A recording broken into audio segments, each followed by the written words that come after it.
Salutations, viewers, and welcome to our very first AHS football on AHS Sports Network on YouTube broadcast of the 2020 season. We start things off on a perfect night as your 0-1 Ames Little Cyclones host the 1-0 Urbandale Jayhawks. And we're about to see the Ames High Little Cyclones enter the field. And here come the Little Cyclones.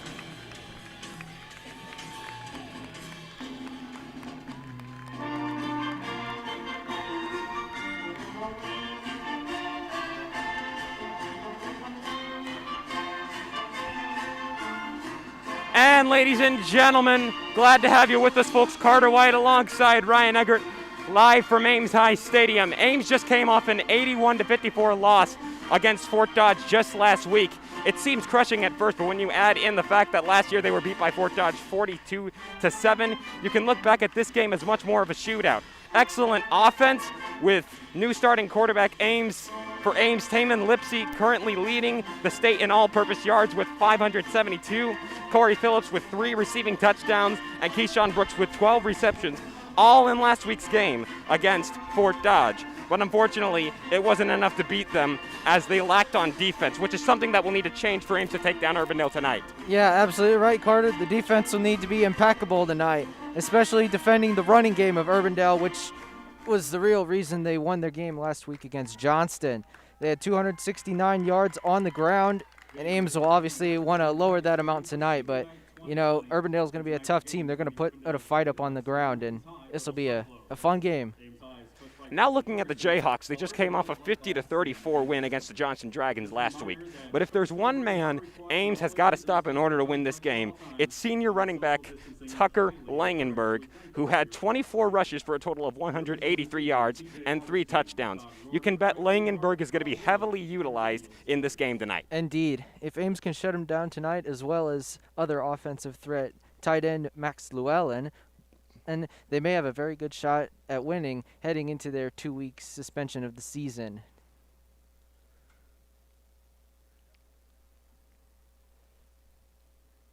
And with that, ladies and gentlemen, a new season of AHS Football on AHS Sports Network on YouTube about to commence. Keep it right here. Kickoff in just a second.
And welcome back into it, folks. We are just about ready to begin. Ames won the toss and elected to receive. So you will see the magical Ames offense on the field first.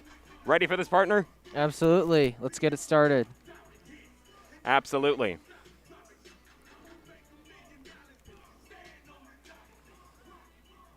Number 38, Cody Tiffin, the kickoff for Urbandale. D for Ames, number 13, Keyshawn Brooks, and number 26, Derek Papin. Cody Tiffin on the kickoff for the Jayhawks. Derek Papin, Keyshawn Brooks, both seniors on senior night tonight. Back for the return.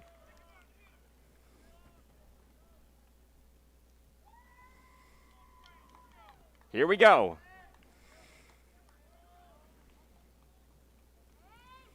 Away we go from Ames High Stadium. And instead taking the return was Nico Stevens, number 80.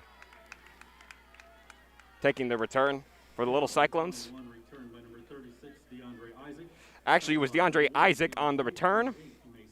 And with that, ladies and gentlemen, Ames coming onto the field. We say hello to Little Cyclones quarterback, 6'2", 190-pound junior quarterback, number 10, Taman Lipsey. His freshman year, he was a wide receiver with 9 receptions and 214 yards. His sophomore year, he had to redshirt due to an injury. This year, he stepped up to take over the starting quarterback position.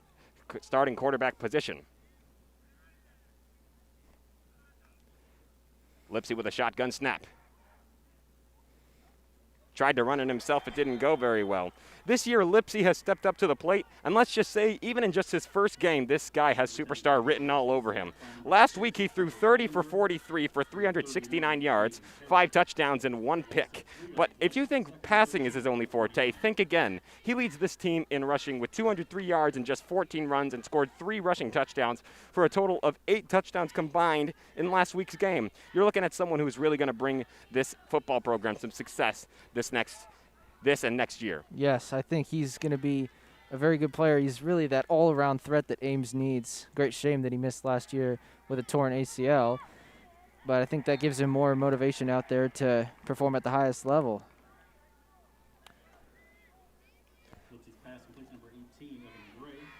Evan Gray made the grab for Ames. Second by number 13, Henry Webb. Gain of 2, 3rd and 11 from the 31. It's 3rd and 11 from the 31 for the Little Cyclones. Lipsey. 2 receivers on his left.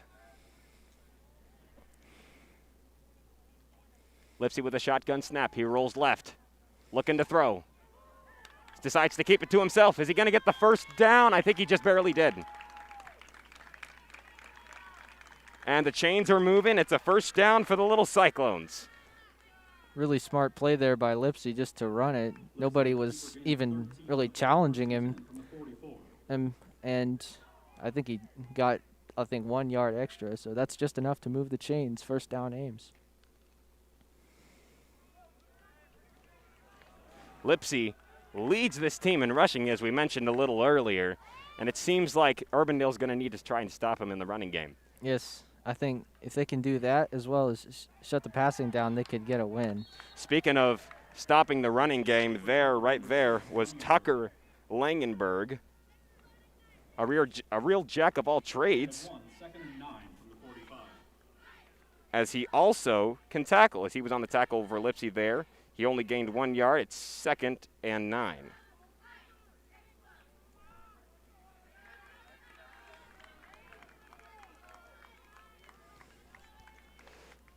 Lipsey, 9:55 to play in the first. Ball on the 45. Lipsey takes a snap. Trying to escape the pressure. He's going to decide to, he almost decided to scramble way downfield. Wide open for the grab. And inside the 5. I'm still trying to decide who that is. I wasn't able to see who that was, but what a pass downfield. That's going to be 1st and goal. What a start for Ames. We're not used to seeing this, but hey, changes for the good sometimes. It's 1st and goal from the 4 for the Little Cyclones. They're looking to open up this game with a score.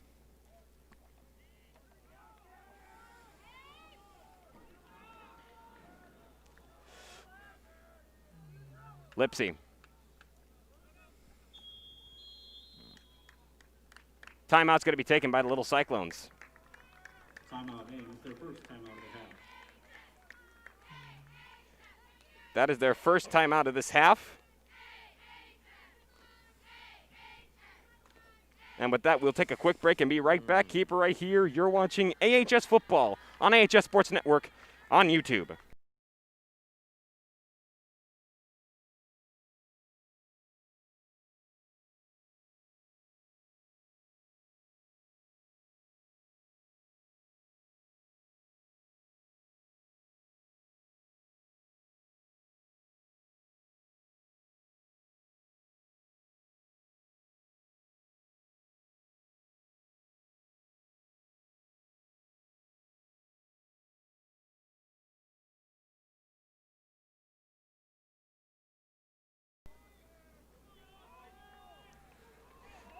Welcome back into it, folks. 9:15 to play in the first. First and goal for the Little Cyclones at the 4-yard line. Lipsey's been moving this team downfield very well. Brooks in motion. It's instead a give up the middle, and getting to the end zone is Derek Papin for the Little Cyclones. Sound the siren, touchdown, Little Cyclones.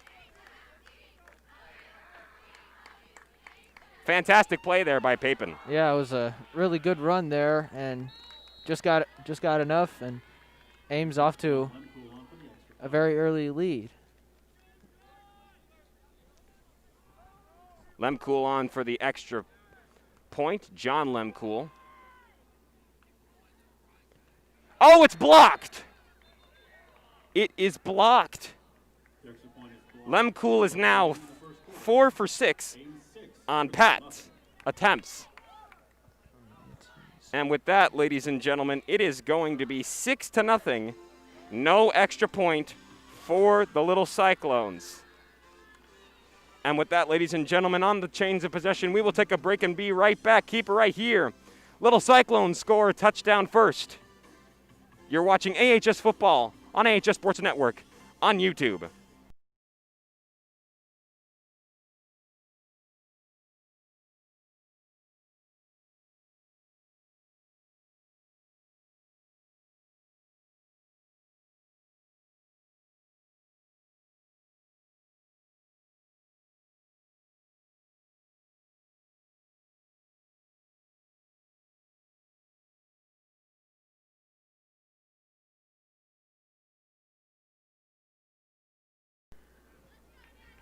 And welcome back into it, folks. On the kickoff is John Lemcool for the Little Cyclones. Grant Fredrickson and Parker Stewart on the return for Urbandale with 9:11 to play in the first. Lemcool kicks it way downfield. That is deep. And it's Fredrickson on the return. What a cut he made right there. Wasn't able to avoid the tackle, I believe from Evan Gray. No. Or was it? And it is 1st and 10 for Urbandale. Might have been. Return by Fredrickson. 25-yard return out to the 33-yard line where he's tackled by number 18, Evan Gray. 1st and 10 Jayhawks at the 33. And now coming onto the field for the Urbandale Jayhawks is 5'11", sophomore quarterback, 165 pounds, number 16, Peyton Rottinghouse. It starts off with a HB toss, and it's Langenberg, the dangerous man who's going to be used a lot in this game, moving to the right, getting 2 yards on the play. And a 2 on the play, 2nd and 8 from the 35.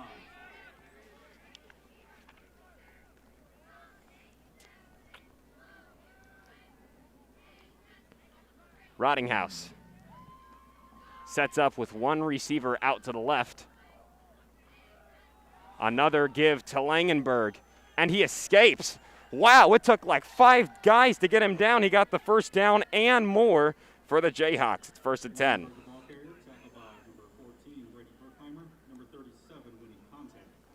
Berkheimer came up with the tackle that time. Ball on the 47, now into Ames territory.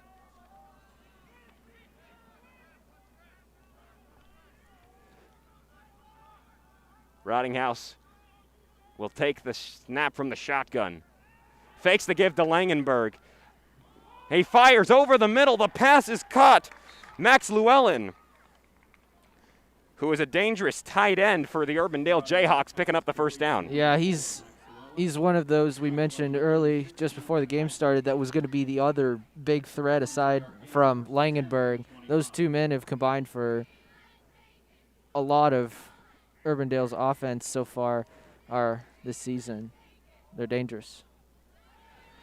7:55 and counting to play in the first. Urbandale now in a position to strike back, if not with a touchdown, then with a field goal. Rottinghouse takes the snap. It's another give to Langenberg. He runs right. He breaks. He broke at least 3 tackles on that play. Tried to break another one. Didn't get much farther.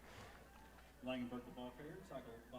He got about probably a good 7 yards on the play. It was a good run there from Langenberg. We're going to see a lot of that tonight. Langenberg got at least, 200 yards against Johnston. And, he's been really good so far. And a flag is down on the play. Not sure who it's on. It's a neutral zone infraction. Yep. And it'll be 1st and 10 off of the penalty from the 13 for the Jayhawks. They can take the lead if they get that extra point that Ames missed. 6:50 and counting to play in the first. Rottinghouse receiving help from the sideline before taking the snap.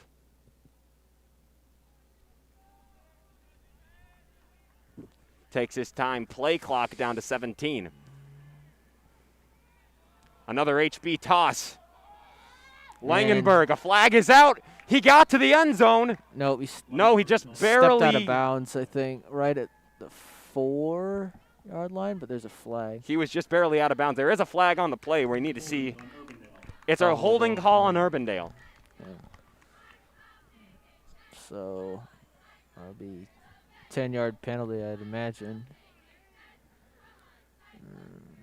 Let's see where. That's going to bring the chains back.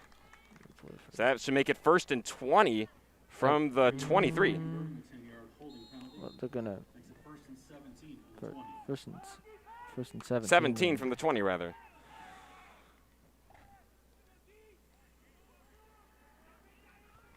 $15.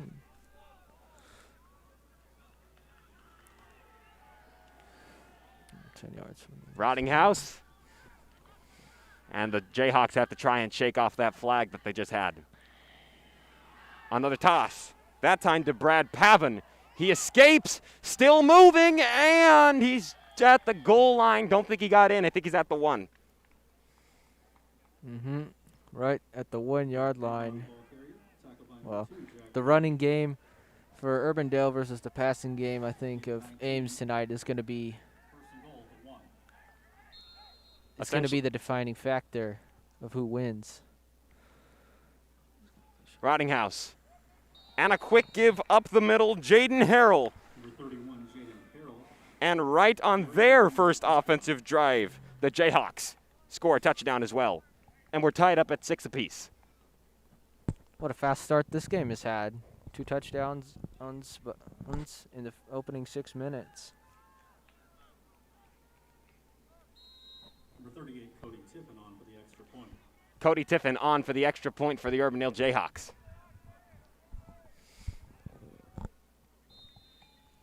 Oh, it hit the upright. It knocked the upright, and it's 6-6. Both PATs in a row missed. Point is no good with 6:06 remaining in the first quarter. Well, 6:06 in the first quarter. 6:06. The score is 6-6. Very interesting. Yes. So with that, ladies and gentlemen, this game will remain tied. We'll take a very quick break and be right back. Keep it right here. You're watching HS Football on HS Sports Network on YouTube.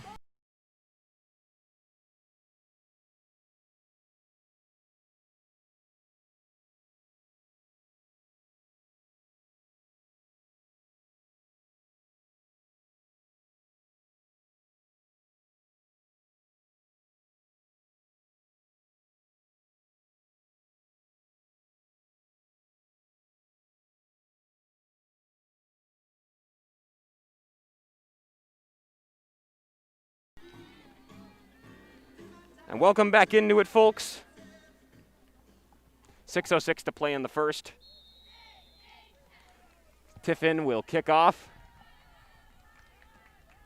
It's going to be Brooks. And I believe Papin back for the return. After a score from Urbandale, the PAT was no good, and the score will remain tied up at 6. 6:06 to play. Papin on the return. He gets a little bit past the 20 and is knocked out of bounds. So Lipsy and the Ames offense will come back onto the field. 12 yards on the return. 1st and 10 from the 18.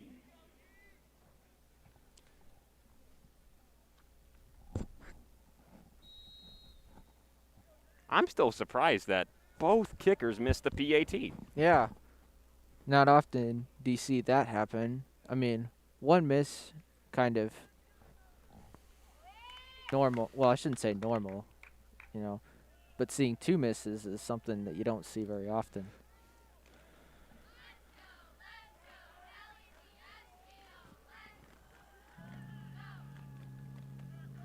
Lipsy in the shotgun. Somebody be a jumped flag. the line. Yes, somebody on Urbandale was early.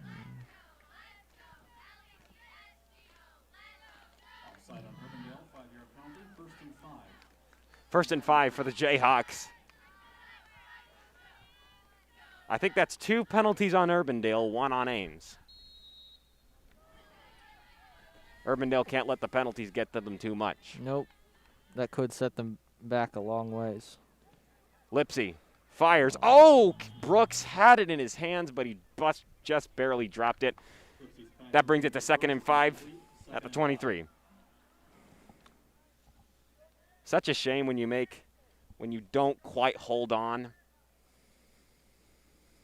He almost had that one. Yeah, looked like he was ready to run before he had the ball, and just slipped out of his hands there. All right. 2nd and 5 from the 23, 5:58 to play in the first. Lipsy, 3 receivers on his left. He gets up the middle. It's going to be Papin. And he fights to get the first down, and he's got it. Papin, the ball carrier, tackled by number 31, Jayden Harrell. Actually, no, they're going to call it short by just a little bit. Jayden Harrell on the tackle for the Jayhawks. 3rd and 2 from the 26. 3rd and 2 from the 26.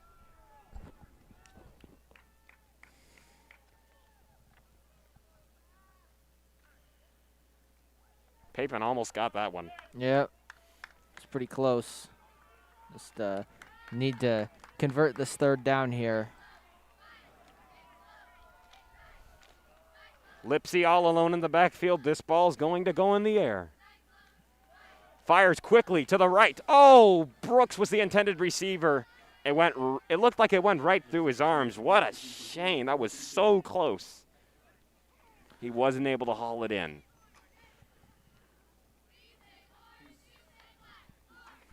It happened on 2nd down, and it happened on 4th down. It's just a shame when you have it so easily. It's there, but unfortunately, at the same time, it's not, and you don't make the grab. No. For Urbandale, number 2, Graham Fredersen.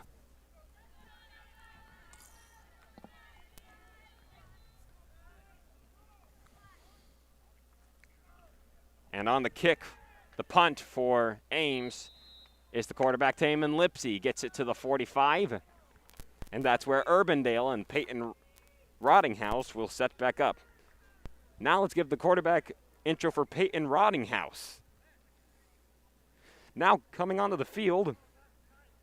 Last year he was the backup quarterback under Ty Langenberg, who threw 1,461 yards and 11 touchdowns. In last week's matchup against Johnston, Rottinghouse threw 7 for 15 for 149 yards and 2 touchdowns. So he's not a Taman Lipsy, but he's got the weapons that he needs. Yes, he's got the weapons in a Langenberg in the back, as he's going to get another carry.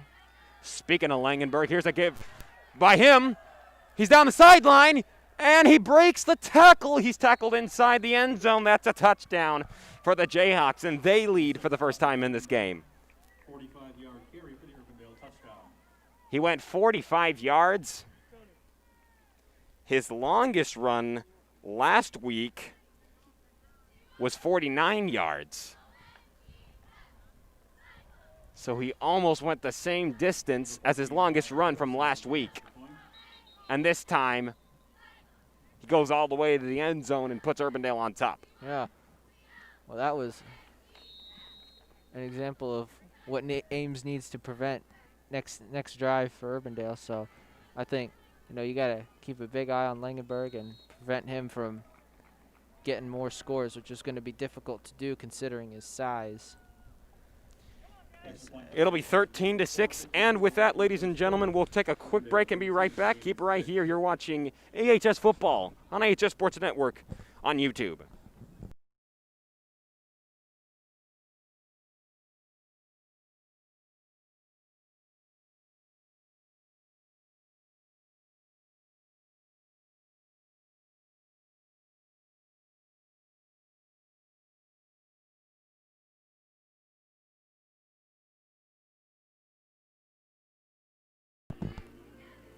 So welcome back into it. 13-6, 4:54 to play in the first. After Ames went 3 and out, Urbandale took advantage of the opportunity, and on the very first play of scrimmage on that drive, Tucker Langenberg, the star running back, managed to take it all the way to the house, 45 yards, and give Urbandale their first lead of the game at 13-6. Tiffin to kick off. As per usual, Papin and Brooks on the return.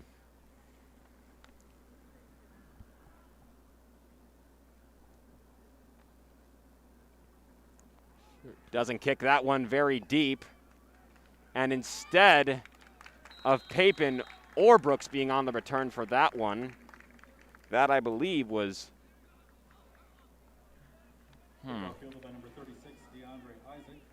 DeAndre Isaac. Tackled by Mason Even and Parker Stewart. Parker Stewart was on the tackle for the Urbandale Jayhawks.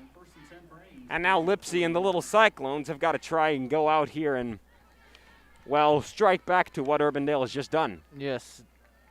If they can get a score here, that'll be very helpful. If they don't get a score, they're going to need to get some defensive stops, like a 3 and out, to really get back into the game, even though we're only, 7 minutes in.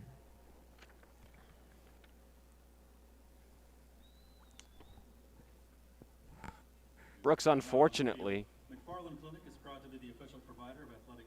timeout was taken. We're not sure who it took the timeout yet.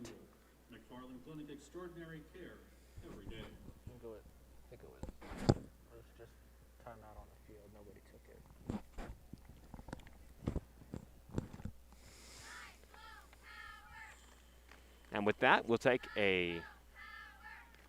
actually, we won't take a break. We'll keep it right here. Talk about what's been going on in the game so far. So what do you want to see from this Ames offense in order to get down the field and try and score here? I think we need to see, obviously, third down conversions are going to be huge against Urbandale, considering the way they being Tucker Langenberg, blast through the defense on that last run for the touchdown. But, if you can get a couple first downs and then get a score is really what you need right now. Anything to close the gap to Urbandale is pivotal. Absolutely. I wonder if they're going to be willing to go ahead and run a 2-point conversion. Taman Lipsy actually had a 2-point conversion in last week's game where he ran the ball in. Maybe he'll try it again to get a 1-point lead over the Jayhawks. Well, you got to get to the end zone first. That's the only issue. Absolutely. Let's crawl before we walk. And that is going to be a give to, couldn't see who was on the give that time. It was Evan Gray. He was in motion already. Didn't get very far at all. Caleb Hoyt was on the tackle for the Jayhawks. 4:45 to play in the first. Clock has been stopped there. 2nd and 12 from the 39.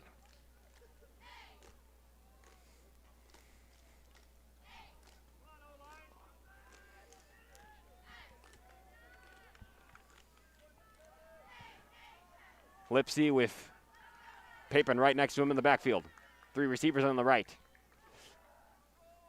Moves out of the pocket, trying to avoid the pressure, and that time it was too much for him. I think that was Ben Reif for the Jayhawks, who was really just coming after him, and Lipsy had no other choice but to just get out of bounds and not suffer the sack.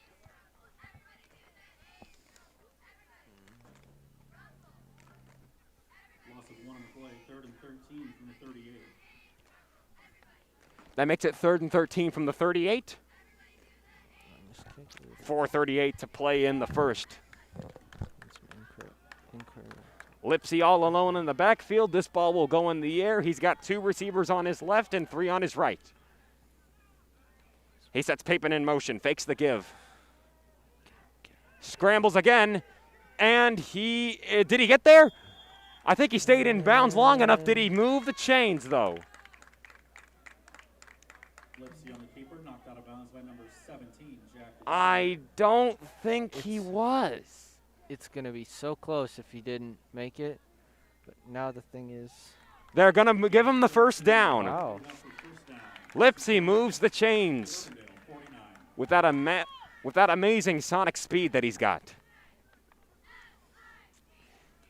Watch out, ladies and gentlemen. This man is a cheetah. If you blink, you'll miss him.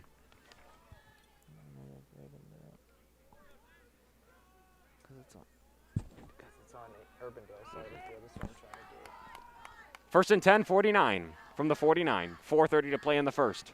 Lipsy takes a snap, a give to Papin, and he is pounded and probably only got a gain of 1 or 2 yards. Harrell came up with a tackle on that play. Gain of 2, 2nd and 8 from the 47. And it's a gain of 2, 2nd and 8 from the 47-yard line.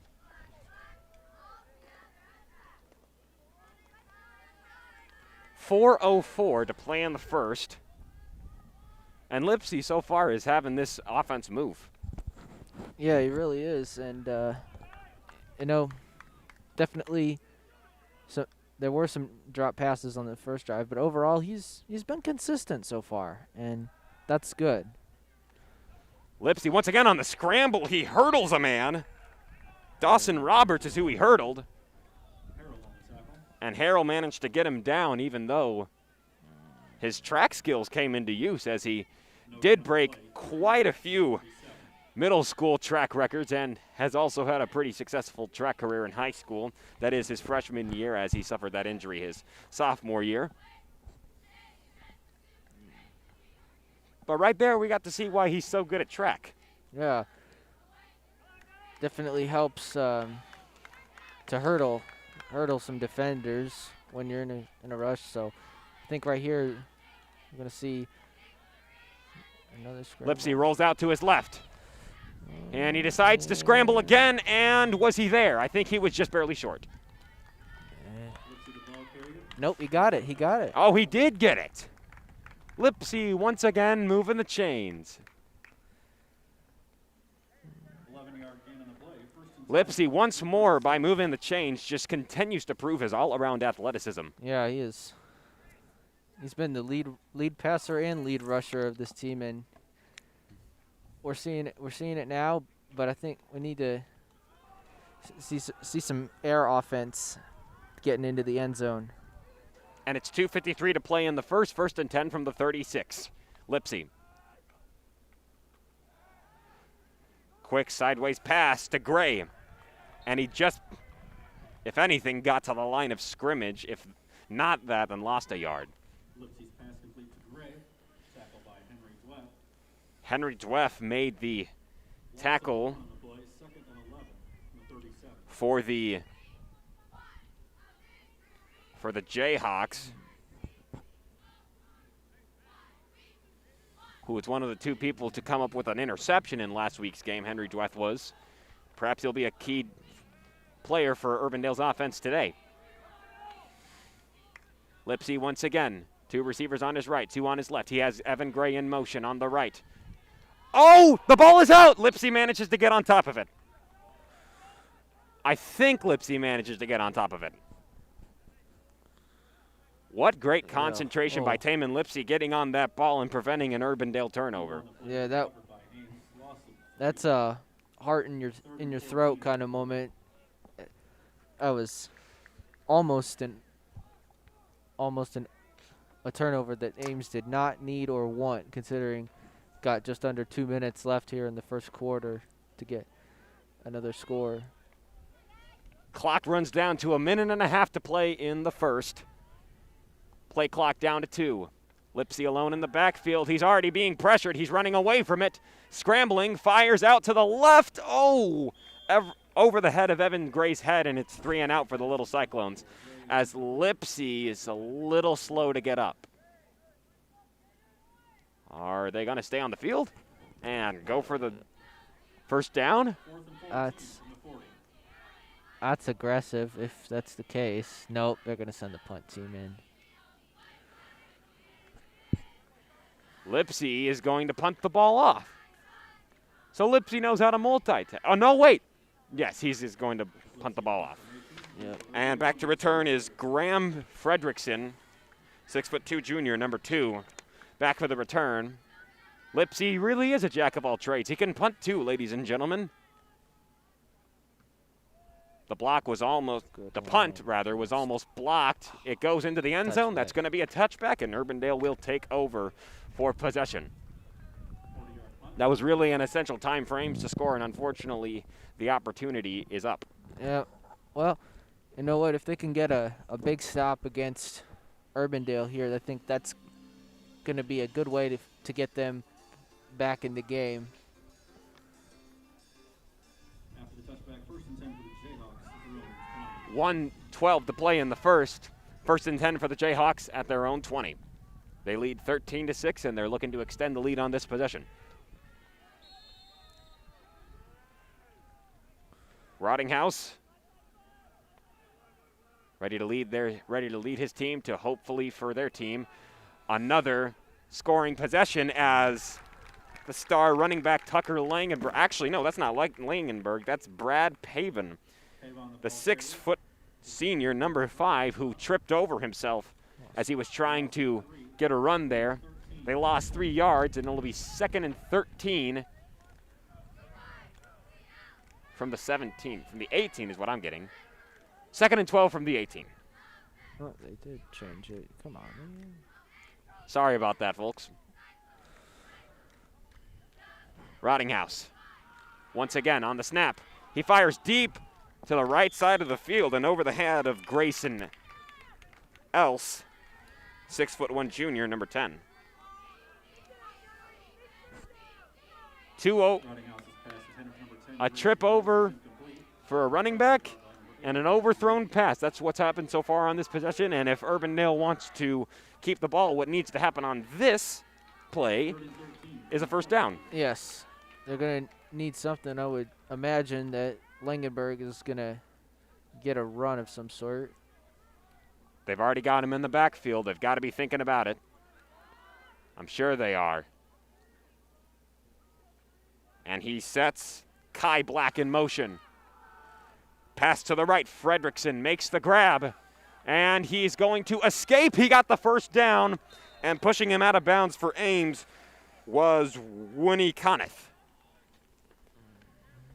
And Urbandale moves the chains in a desperation situation.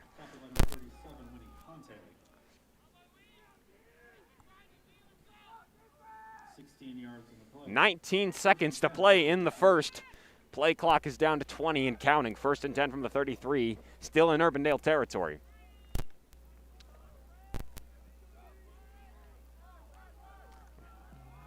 The Jayhawks have the ball. Rottinghouse, give to Langenberg. He runs it left, and he's going to be pummeled at about the line of scrimmage. He wasn't getting anywhere on that play. The clock continues to run. They're going to let it run out. Let it run out, yep. At the end of the first, it's 13-6.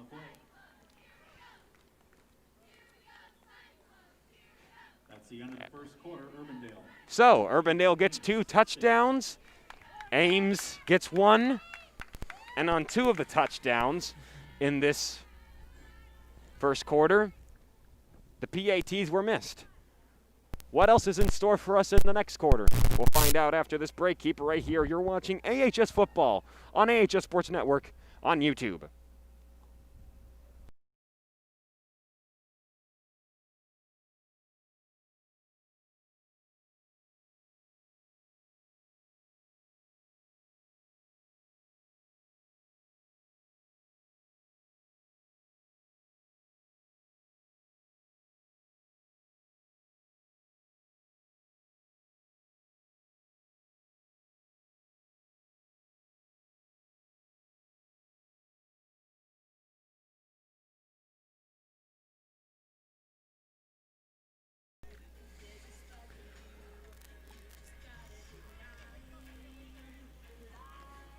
AHS Football on AHS Sports Network on YouTube is brought to you by the following. OBS Studio, free and open software for video recording and live streaming. Go to obsproject.com to download and start streaming quickly easily on Windows, Mac, and Linux. And by YouTube Live, bringing you live streams on youtube.com since 2008. And welcome back into it, folks. We now bring you the second quarter. Urbandale has the ball on their own 33, and they lead 13-6 in this game. At the beginning of the second quarter, it's 2nd and 10. And Rottinghouse and the Urbandale offense looking to increase their lead that they already have over the Little Cyclones. Rottinghouse on play action. He fires over the middle. That's going to be a catch by Llewellyn. He's finally tripped up inside the 45 to about the 41-yard line. Rottinghouse's pass complete to number 4. And the Jayhawks offense is rolling. 11:52 to play in the second and counting. And they are now on the plus side of the field, the 42-yard line, 1st and 10. Clock moves down to 11:37 to play in the second and counting. Play clock is down to 10. Rottinghouse waiting. Play clock is down to 5. Finally takes a snap with Langenberg in the backfield, and he gets them a gain of about, looks like 5 to 6 yards. Langenberg, the ball carrier, tackled by Graw. He was tackled by Caleb Graw. There's still got to be some pressure put on Tucker Langenberg in this game. Yes, absolutely. You know, he's the one who runs their offense, basically. We saw how many rushing yards he had against Johnston in Urbandale's win last week, and you know, he's the one putting the team on the back of his shoulders and being the real producer.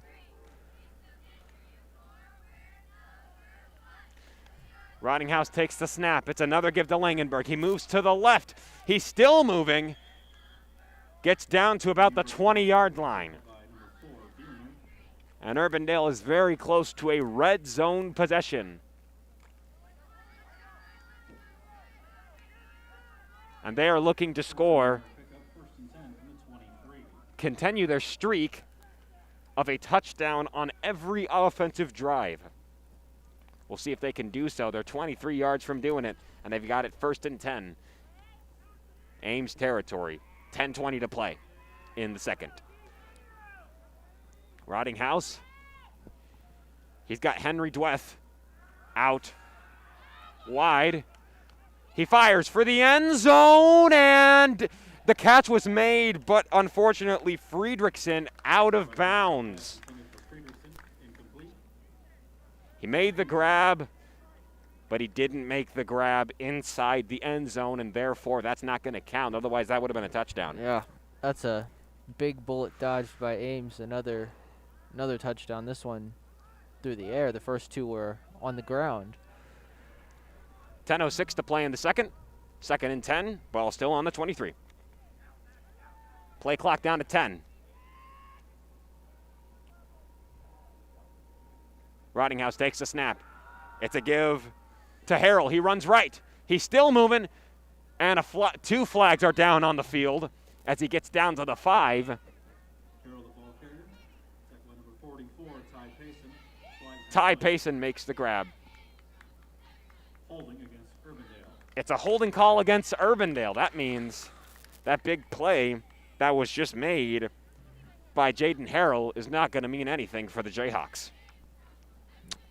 Rather unfortunate. This is at least second time that Urbandale's had a good play called back because of a holding penalty. I saw it early in the first quarter on the second drive, I believe. Penalty results second and 10 at the 23. Second and 10 from the 23. At least they've still got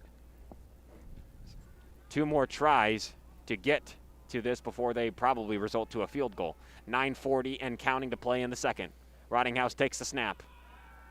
He's got a man downfield. The pass is caught, and it's a touchdown. Kai Black makes the grab, number 15, 5'11", 165-pound sophomore. That is a big man right there, and he just scored another touchdown for Urbandale. Urbandale touchdown. And it's 19-6.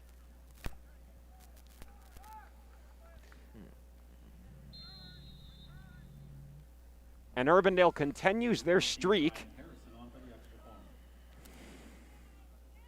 of a touchdown on every offensive drive. And the snap goes over the head of Caleb Hoyt, who was on the hold for the PAT. And he tried to grab the ball and run it himself. He only got to about the 10 before he was pummeled by the defense. That is now No good, 9:32. 3 of 4 touchdowns scored in this game by both teams combined, where there would be no PAT. I wonder how much more that's going to continue in this game. Well, you obviously hope not because you want to see kickers make the extra point, but no, that snap was unfortunate, and it was quite evident right after the snap that it wasn't going to amount to much because you couldn't reset the ball and try to kick it. It's 9:32 to play in the second. Urbandale now has a 19-6 lead. That's a 13-point lead. Well, Ames has some ground to make up to get into this game.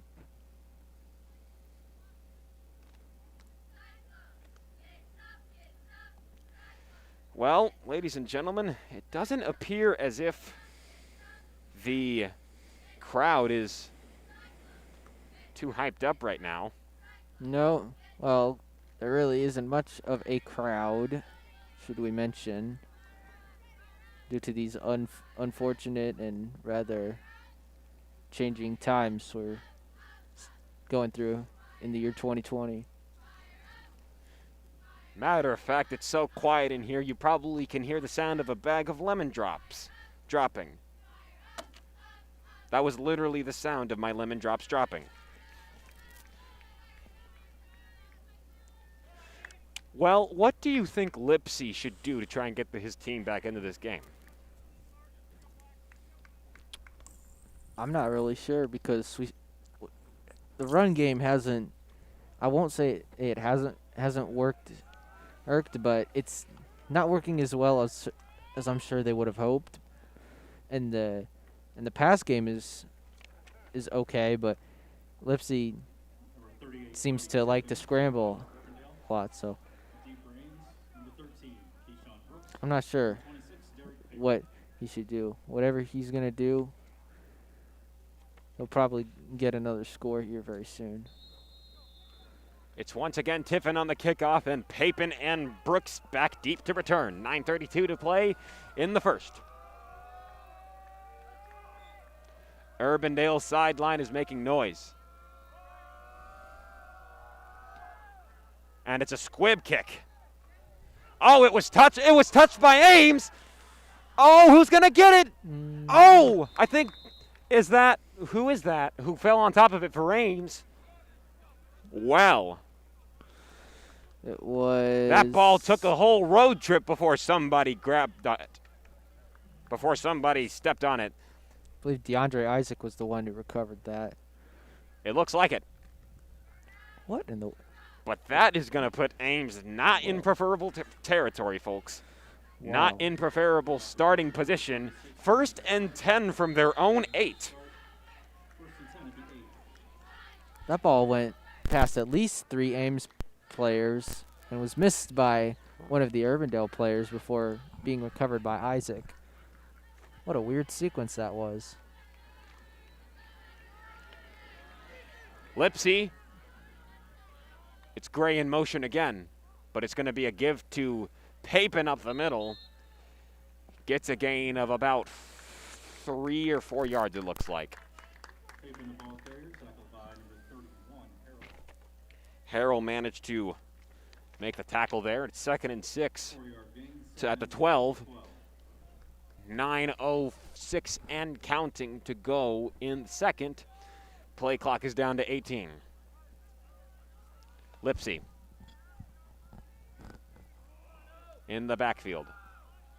2 receivers on his left. Shotgun snap. He awaits in the pocket for an open man. Over the middle, it's Phillips. He makes the grab.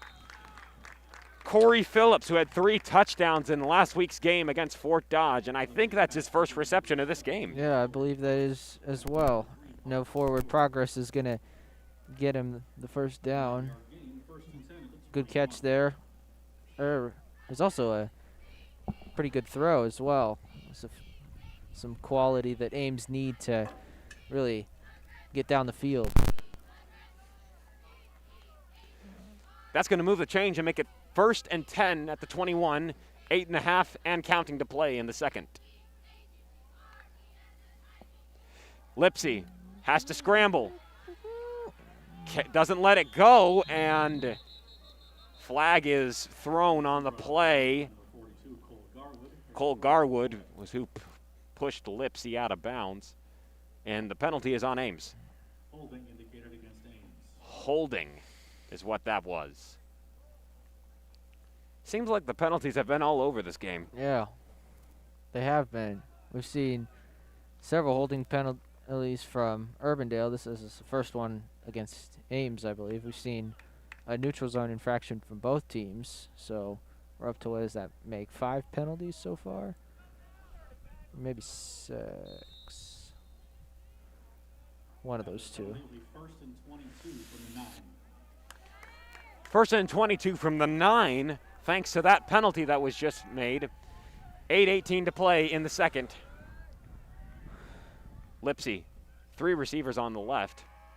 He fires a quick one over to the left rather. Nico Stevens, who wasn't able to get very much on that play. Lipsy's pass complete to Stevens. And it's 2nd and 22 from the 9. 7:53 to play in the second and counting. No gain on the play. Socially distanced crowd. Unfortunately, not a very loud crowd.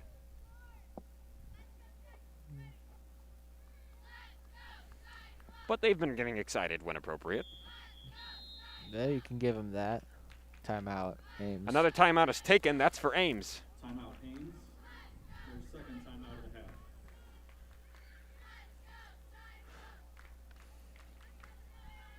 half. And let's not take a break. Let's keep it here.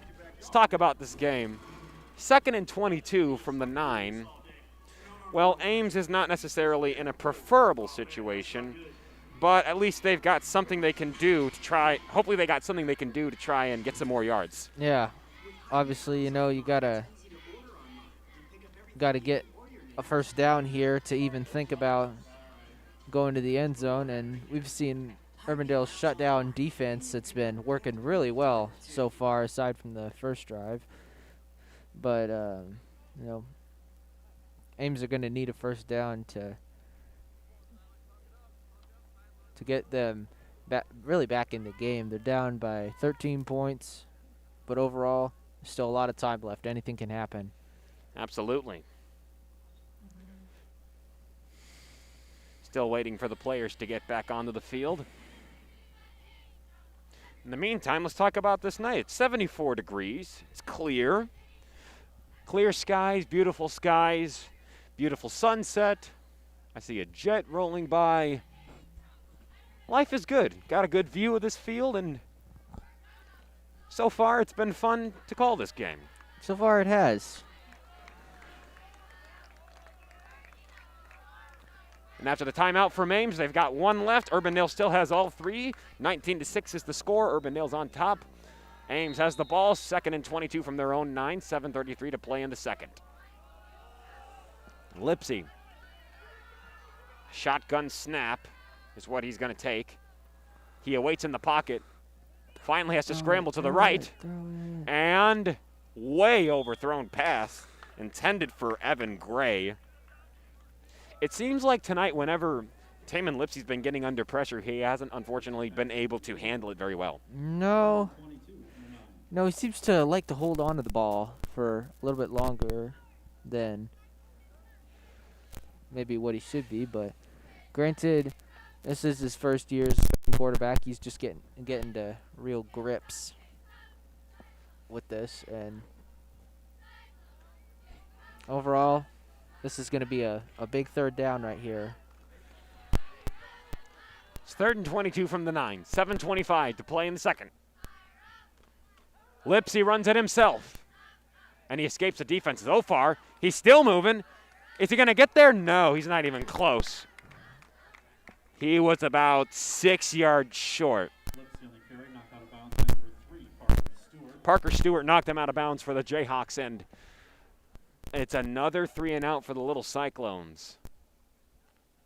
That's going to make it 4 3 and outs, I believe. And Urbandale, who thus far has not had a single offensive drive without a touchdown, is getting back on the field. Lipsy on the punt. On the return is Friedrichsen. He dropped the ball initially. Line drive kick.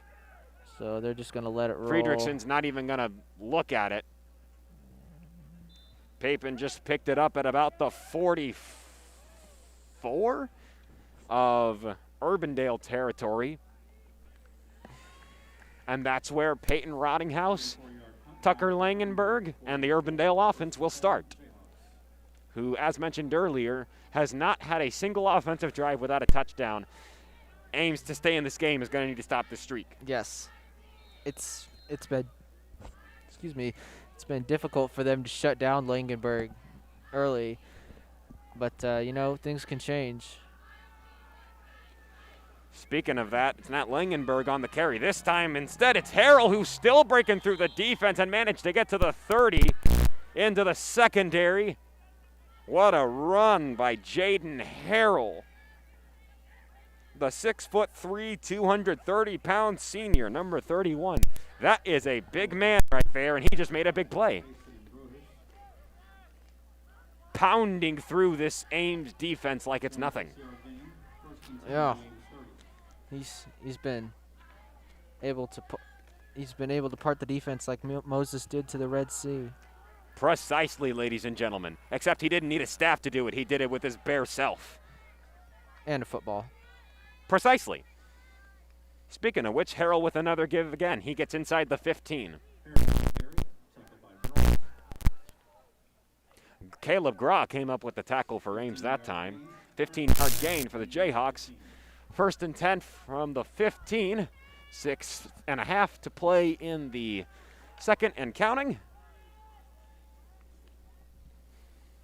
And Rottinghouse with good old Langenberg in the backfield. Oh, an incomplete pass to Llewellyn. He almost made the grab, but he wasn't able to haul it in. No, and pretty hard hit that Rottinghouse took after he released that ball. Obviously, it's a tough man. He'll shake it off and just get back at it. 2nd and 10. 6:17 to play in the second. 2nd and 10 from the 15 after the incomplete pass. 19-6, and Urbandale 15 yards away from making it 25-6. And it's going to be a pump fake. Quick give to Langenberg. He got about 5 yards on the play. Bringing it to 3rd and 10. At the 11, I believe. Yes, the 11. 3rd and 6 at the 11. 5:55 to play in the second. 19-6.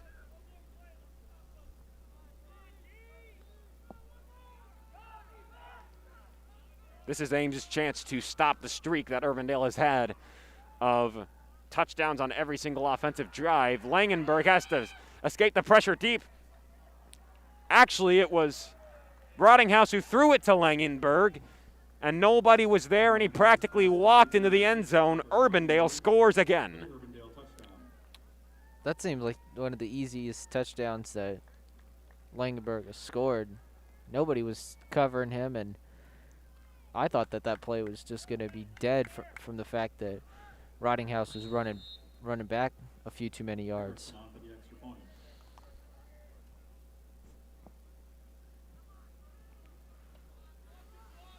Harrison splits the uprights, and there's finally another PAT in this game. 26-6, a 20-point lead for the Urbandale Jayhawks. Left at the half, Urbandale 26.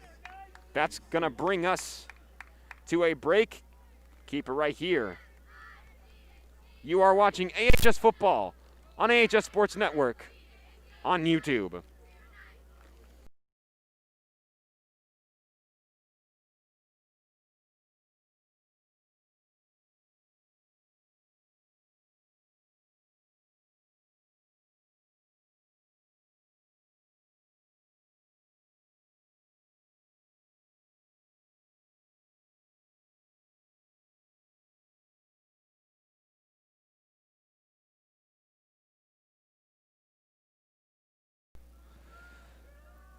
And welcome back into it, folks. Urbandale versus Ames, AHS Football and AHS Sports Network on YouTube.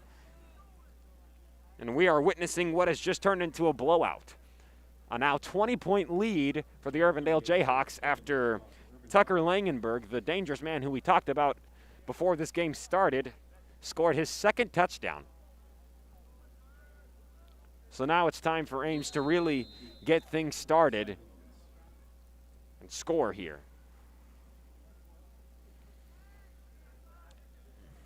Tiffin on the kickoff for the Jayhawks. Papin and Lipsy back for the return. It's another squib kick. It was touched by Ames. And I'm not able to see exactly who fell on top of it. That is Braden Bielner.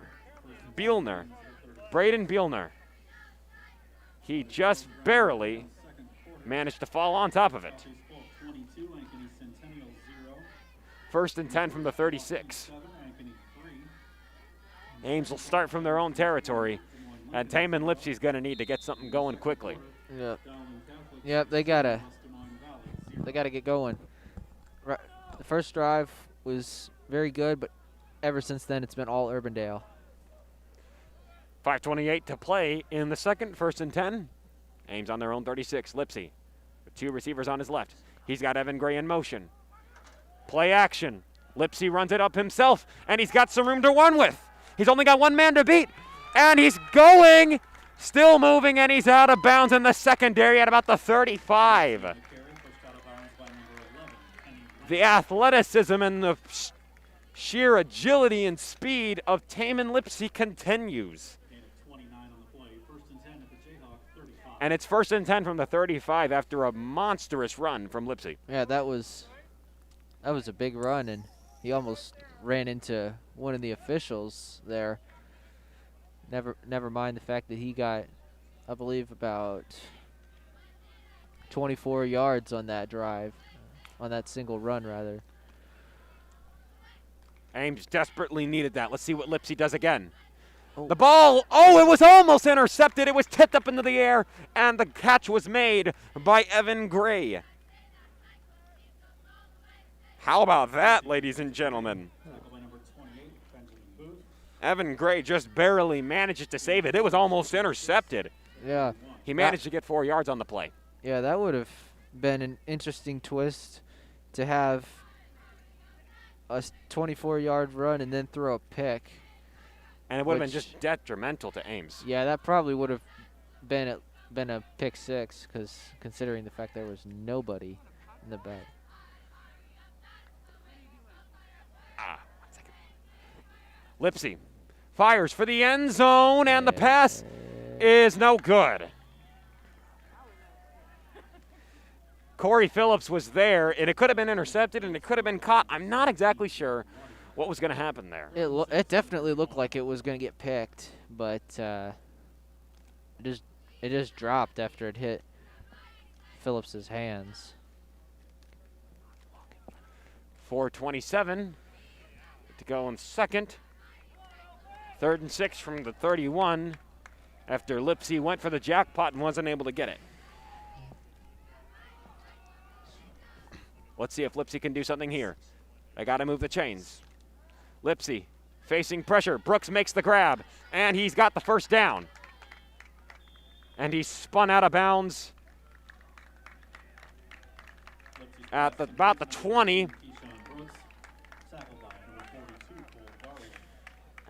And on the tackle was Cole Garwood for the Urbandale Jayhawks. 1st and 10 from the 22 for Urbandale. 4:19 to play in the second. 22 of Urbandale.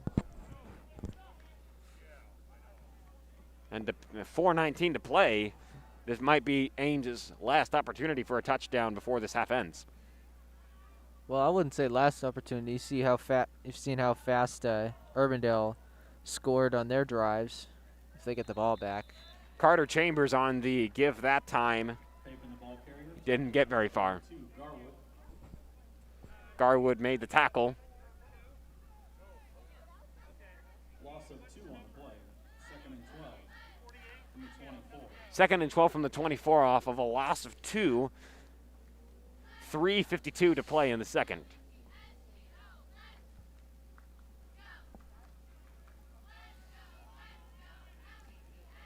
Taman Lipsy looking to make a play right here. He's got 2 receivers on his left.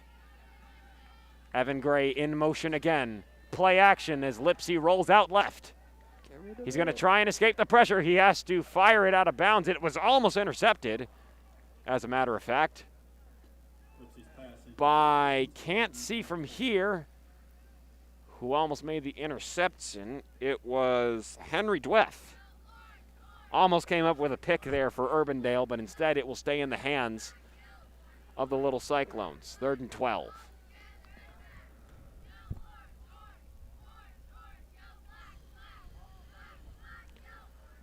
.327 to go in the second. 3rd and 12. From the 24 of Urbandale territory. Play clock down to 5. Lipsy's got to hurry. Still got to hurry. He just barely got the snap off in time. A catch was made by Nico Stevens, and he was practically flipped in the air after making the grab, but it wasn't enough for the first down. No. Tucker Langenberg, the jack of all trades. He was on the tackle there, and he's the one who sent Stevens somersaulting. Just under 3 minutes and counting to play in the second. It's 4th and 11. They're going to elect to go for it. They don't want to have Urbandale just have it that easy. Here we go. Lipsy just barely gets the snap off in time. He's got to escape the pressure. Lipsy still trying to move. He's going to try and run it himself. He didn't get there. And that is a turnover on downs.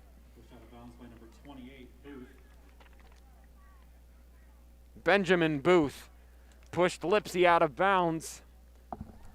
And Roddinghouse is going to get back on the field with his offensive line, as the offensive drive of Ames does not end in preferable fashion. No. I think that's the second time that they've had a 4th down. I can't remember whether they converted the first one. Urbandale's ball. Roddinghouse. It's a give. No, it's play action. Oh, was that a catch? It was. That's a catch. Max Llewellyn tipped it with one hand and managed to haul it in. There's a flag on the play. I didn't see it. We're going to get another holding against Urbandale. Ineligible receiver downfield. Ah. That's what happened. So it could have been a play, an excellent play for the Little Cyclone, for Urbandale rather. But unfortunately, it's going to be a flag, and they're going to start even farther back than they wanted to. But with the way they've been playing, it's not like that's a problem for them. No, absolutely not. No, that was a heck of an effort by Llewellyn to just keep himself in bounds and try and catch that football. But no penalties kill you. That's a third play that's been called back on Urbandale for Rottinghouse gives to Langenberg. He's going and is pushed out of bounds. I think he got the first down. Langenberg on the carry, knocked out of bounds. That's just insane how fast they can get that first down after a penalty. 6'2", 205. Gain the first and 10 for 30. This man, Tucker Langenberg, knows how to move. As it's 2:05 to play in the second. 1st and 10 from the 30.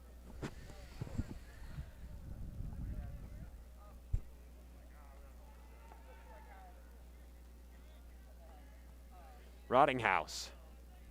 He's got his main man, Langenberg, in the backfield with him. It's another give. Langenberg still moving, and he was aggressively shoved out of bounds by Ethan Precaution. 42, Ethan Prakashon. 1:58 to play in the second. 2nd and 10 from the 30.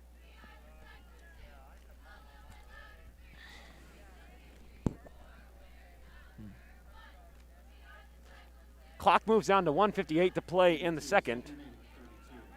2nd and 8 from the 32. Rottinghouse with the receiver wide out on his right and his left. Decides to throw to his right. Penalty. It's Llewellyn. Makes the grab. He's still moving. And he gets into the secondary to about the 45-yard line. I think a flag was thrown. Yep. Rottinghouse completes to Llewellyn. Yep. Flag on the play. This is going to be probably the fourth play Oh, wow. that's been called back for Urbandale that's had big yardage written all over it. Seems like Urbandale's infamous for their penalties, but they make up with it with very good offense. Yes, you know, some of the plays, I guess, are a little bit too good to be true, considering this is probably like their 5th penalty that they've had so far in the first half.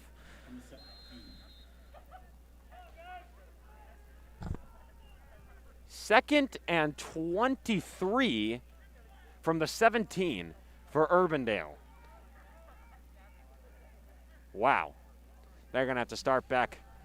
And they actually are giving it to Harrell instead, and he's not getting anywhere.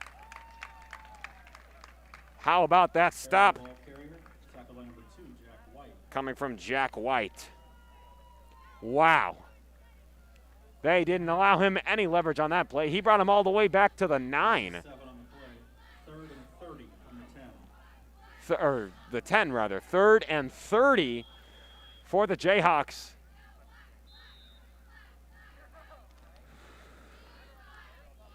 The last timeout was taken by the Little Cyclones. Their 3rd and final timeout of the half. 1:02 to play in the second. And as the night gets darker and the lights shine brighter, Urbandale still looks like an excellent offense, and Ames is going to have some ground to make up in this second half to get back into this game. Yeah, they're definitely going to have some ground to make up. Granted, they are down by 20 points, and they've been dominated in the running ground, but the passing game has been somewhat more equal for both sides. You know, personally I think Taman is holding the ball a little bit more, but you know, I can't control the decisions that are being made by the head coaches. So, you know, whatever he wants to do is totally fine. 1:02 to play in the second. It's 3rd and 30 from the 10. Hey, Urbandale still has all 3 of their timeouts. Ames just used their last one.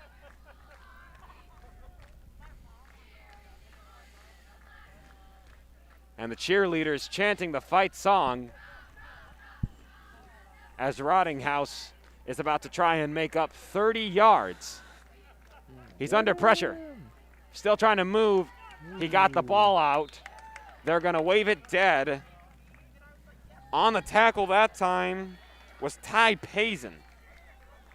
And it looks like Ames is going to have one more chance with just 56 seconds left in this first half to try and put some points of their own on the board, and they desperately would need that momentum heading into this second half, especially because they decided to receive in the first half, and Urbandale will receive the second half opening kickoff. Yeah. Kind of maybe regret burning that last time out, because now you're getting the ball back with just under a minute to go. And the timeout is taken by Urbandale this time. What, are they going to try and dial up a trickery? They've got a long ways to go if they're going to try and do that. Yeah. I would doubt they are.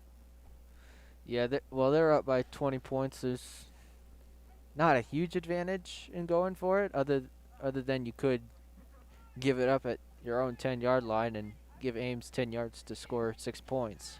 So probably just punt it away here. So it's not ideal for Ames to try to do that, because you want to, well, you don't want to give Ames that much advantage point on the field. You can only get them back so far, and you don't want to make it worse by going for it, so I think this is going to be a punt. Yeah.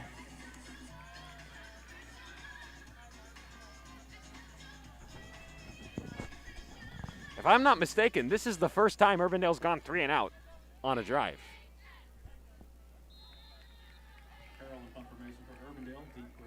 I believe that is correct.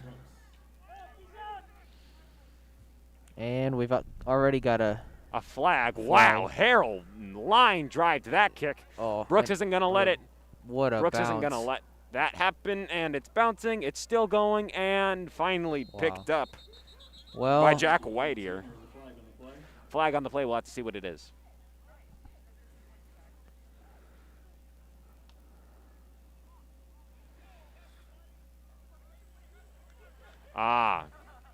False start on Urbandale. Illegal formation. So you're going to repunt it now? I don't know. Would they do that? Looks like they are doing that. I mean, considering the fact that the refs and everybody else is heading towards that direction, I guess they're going to have them punt it from the 5 now, so it's 4th and 35. Wow. Wow.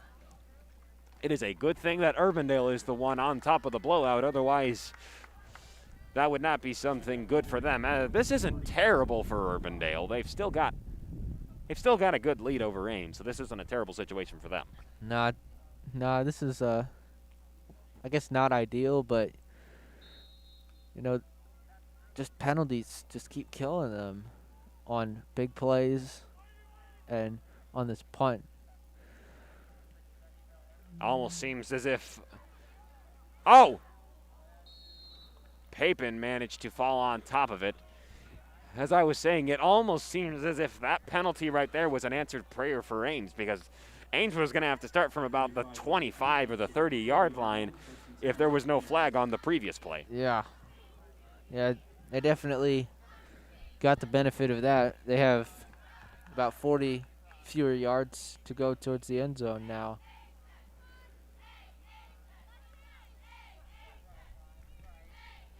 .36 seconds to play in the second. Ames will start from the 40 of the secondary. It's 1st and 10. Lipsy and Little Cyclones have to go down the field quickly.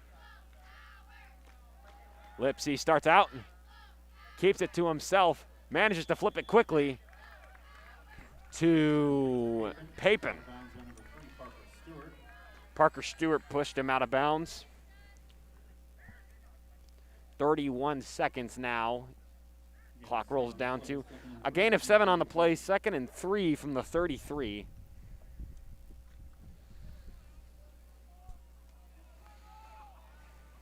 So now Ames has got to try and, with 3 receivers on the left, 3 more yards gets them the first down. And the more progress they can make, the better for their case. Lipsy Shotgun snap. Intended receiver Brooks, and it went too far to his right. That's going to be 3rd and 3 off the incomplete pass. In my opinion, you go for it on 4th down if you don't get the first down here. Yeah, you got virtually nothing to lose here at the end of the half. You know.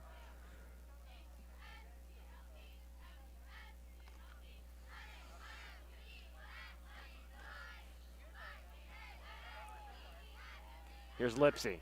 All alone in the backfield. Shotgun snap. He just barely missed Brooks. And Oh, no. That was Parker Stewart and Keyshawn Brooks, who got into a little bit of a feud after the incomplete pass. No flags were thrown as a result of what happened there, and it's 4th and 3 from the 33. Things got heated up for a second. A couple pushes and shoves there. But overall, Ames needs to convert. Here's Lipsy. Takes a snap. He's going to try and scramble. Was the pass made? No. A turnover on downs. And Urbandale's offense quickly returns to the field with just 19 seconds to play in the first half. And it seems like, you know, honestly, maybe they're going to air it out down the field, try and get some points before the end of the half, or maybe they're just going to take the quarterback kneel. We'll see what happens. I mean, you got nothing left to lose. You might as well let Langenberg run loose here. I think so, too. We'll just have to see what happens. Doesn't look like he's going to take a kneel at all. He's not under center. Absolutely not, no. He's going to take it from the shotgun. Toss to Paven. And he's not going to get anywhere. He brings the clock down to 11 seconds to play in the first half. Paven on the ball carrier, tackled by Isaac, and number 77, Tyler Hall. Gain of 8 on the play. A gain of 8 on that play, and a timeout is taken by the Urbandale Jayhawks. They've taken their second timeout. Maybe they're going to try and air it out down the field. Like you mentioned, you have nothing to lose, so I'd go for the jackpot here. Yeah. Or if not, you can probably get it to about the 25 or the 30 and then try and get a field goal out of it. Yeah, absolutely. You got a good kicker in Cody Tiffin. He actually managed to score a field goal in last week's game against Johnston. So we could potentially see if he is up to the task when it comes to kicking a field goal. I'm not exactly sure how far his range is, but we could potentially find out. Yeah, we got some deep safety, so I think Ames is probably expecting a play that's going to end the half here. And actually, it looks like Roninghouse might be just taking the kneel. No, he's going to drop back. He fires downfield. Oh! Through the hands of Friedrichsen. And it's incomplete. 3rd and 2 from the 41. Clock is rolled down to 6 seconds to play in the first half. Right through the hands of Friedrichsen. That could have been a good gain. Yeah. And if he would have got out of bounds, too, that would have helped stop the clock and given the Urbandale kicker a chance at getting 3 points. Roninghouse takes a snap. He's got a man over the middle. It is Langenberg. He's moving so far. He's getting some good position, still moving, and he's finally taken down at the 29, and time has expired. We will head into halftime with Urbandale overwhelming the Little Cyclones with a 20-point lead. 26-6 as we head into the locker rooms. As mentioned earlier, Ames is going to have some major ground to make up as soon as they get back out onto this field. Yeah. You know, things can change in the halftime locker room, and hopefully that's the case, and hopefully we can see some more good scores from Ames tonight. There seems to be some pain in the arm of Braden Bielner. He's getting checked out by the trainers as we speak. Well, with that, ladies and gentlemen, we will see you after halftime, which is about 14 and a half minutes from now. Until then, keep it right here. You're watching AHS Football on AHS Sports Network on YouTube.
Want to stay up to date with all things AHS Sports Network?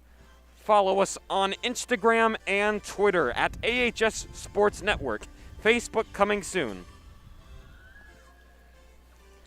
And with that, ladies and gentlemen, welcome back into it. We're about to begin the second half of this game. And currently, we've been witnessing Ames, unfortunately, not be as successful as they would have hoped to have been.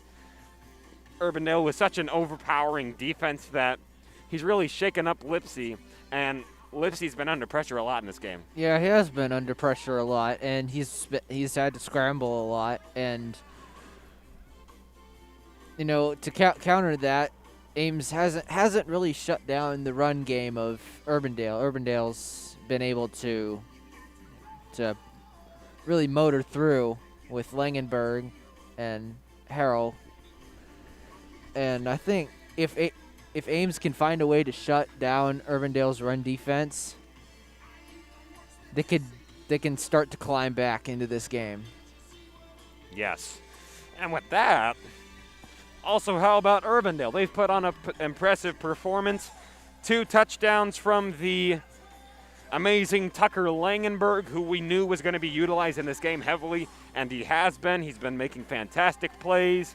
He got 2 touchdowns, if I didn't already mention that, and he's been playing impressively thus far. Yeah, he has been playing impressively, but the one thing that is really hurting Urbandale are these penalties. You know, we've saw several holding penalties. We saw the ineligible receiver downfield, and we're sorry about that. Well, we saw the penalties have really just killed some big plays that could have been for Urbandale. And if they can clean up on the offensive side, on the O-line, they should be good to go. All right.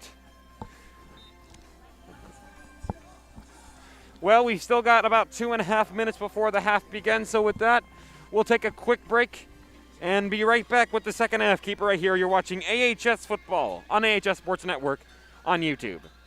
Now you can...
And welcome back into it, folks. We're about ready to start the second half. Urbandale leads 26-6 over the Ames Little Cyclones.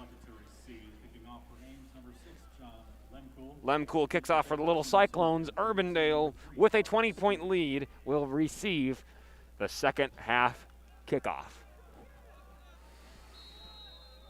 Back to return. Friedrichsen, as well as, let's see.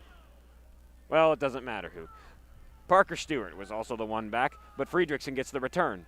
He's still moving. He's got some room to run. He's still going. He's still moving. Nobody's getting to him. He's got one man to beat, and he does. And he's still moving. Oh, my word, what a run. Friedrichsen gets down to the 5. Are you kidding me? On the opening kickoff of the second half, Friedrichsen brings Urbandale to first and goal. What a run. What a run indeed. That was really incredible. No, he ran through basically everybody. They just couldn't get to the end zone. Very close, though.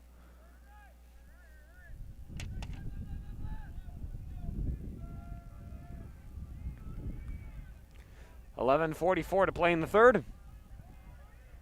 Tucker Langenberg. Actually, it was Langenberg who took the snap and runs it himself, and he got the touchdown. So instead of the traditional Peyton Rottinghouse taking the snap, Langenberg did everything himself, and it's another touchdown for the Urbandale Jayhawks to make it 32-6. Things are just not working out for Ames right now. Not at the moment. No, this is like the second time that it's taken only one play to score for Urbandale, but granted the first time that they did that, they were much farther down the field. Splitting the uprights is Tiffin. And with that, ladies and gentlemen, it's 33-6. Urbandale starts off with a long kickoff return from Graham Friedrichsen, and then a quick run-in by none other than Tucker Langenberg. And with that, ladies and gentlemen, we will take a quick break and be right back. Keep it right here. You're watching AHS Football on AHS Sports Network on YouTube.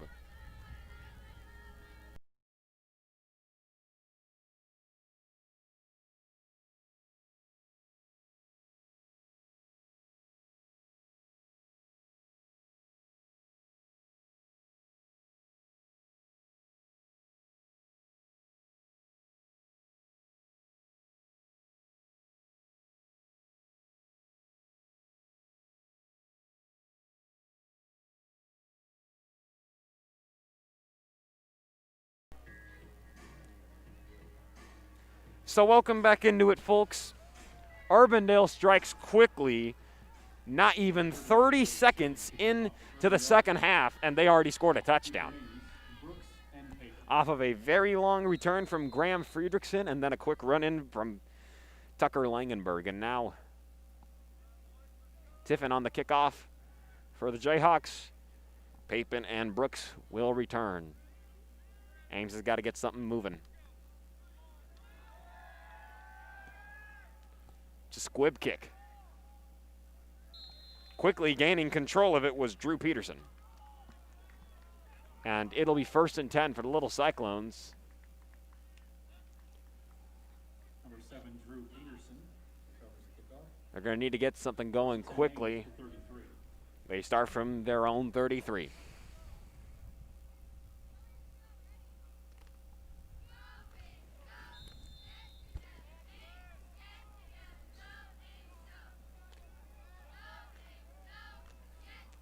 $11:36 to play in the third. 1st and 10 to play. 1st and 10 from the 33. 33-6. This is where comebacks start, ladies and gentlemen. Let's see if Lipsy can bring them there. Evan Gray in motion. It's play action as Lipsy spins around and takes it himself. He's still moving down the sideline. He got the first down and a little bit more. I think he got into the secondary a little bit. Lipsy on the carry, pushed out of bounds by Parker Stewart. Parker Stewart pushed him out of bounds. Right there. 15, 1st and 10 at the 48.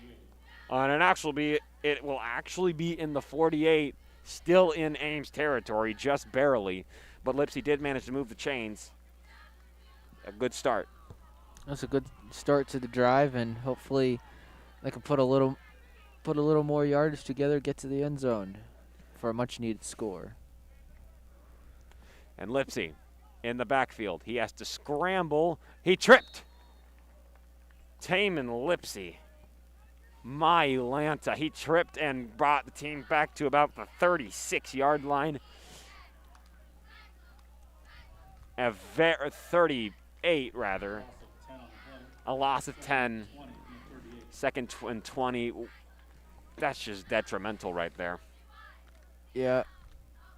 Unfortunate, but, you know, you got to be able to bounce back. And Ames has been a little bit slow to do that tonight, but overall, still a lot of time. They can make a comeback. 10:45 to play in the third. Second and 20 from the 38. Lipsy takes a snap.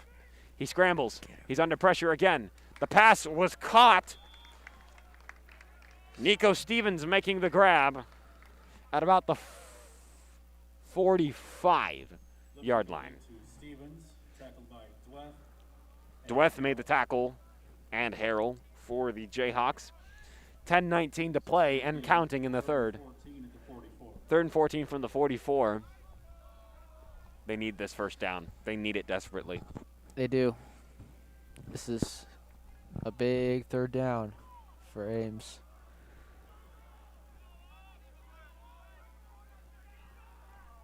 Just under 10 minutes to play in the third. Lipsy fires downfield. He's got a man. It's Phillips, overthrown. Lipsy's pass intended for Corey Phillips is incomplete.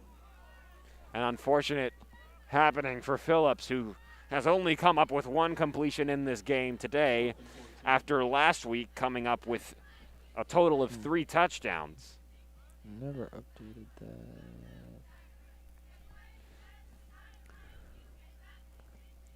This game is just not going well for Ames.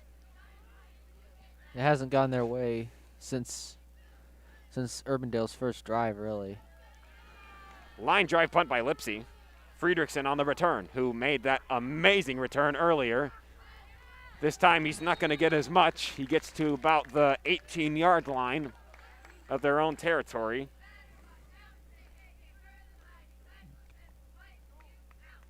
And it's time for Rottinghouse and the Jayhawks to get back onto this field and potentially extend their lead.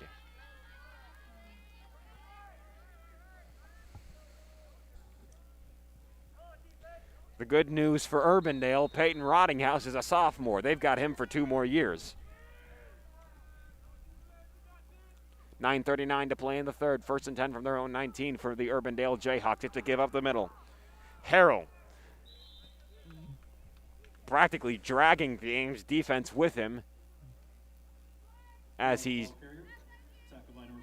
Did he get the first down? I think he actually got just 2nd and 1 at the 28. 9:18 to play in the third and counting. Still got to be something that happens on this Ames defense. Something's got to change. Yeah. They got to force a couple incompletions or get a couple stops right at the line of scrimmage. And it's not a good start, speaking of that line of scrimmage, as Harrell moves the chains for the little Cyclones. Harrell on the carry, tackled by Ty Payson and Kyle Church. Gain of 2, 1st and 10 at the 30. 1st and 10 from the 30, 8:46 to play and counting in the third. Langenberg is set up to take the snap instead of Rottinghouse. And he does. And Harrell is that time pummeled by the Ames defense rather. Just what the doctor ordered, and after all of the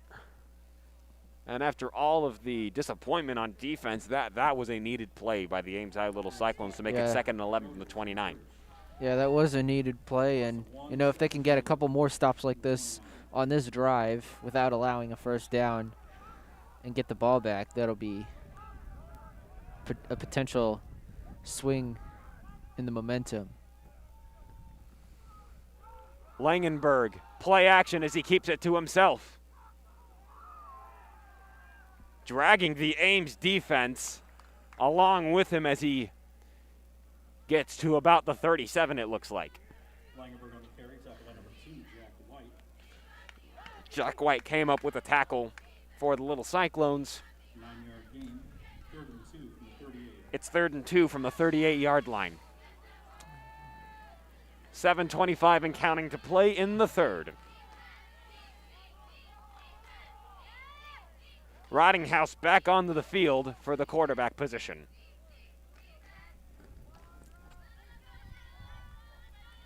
He takes a snap.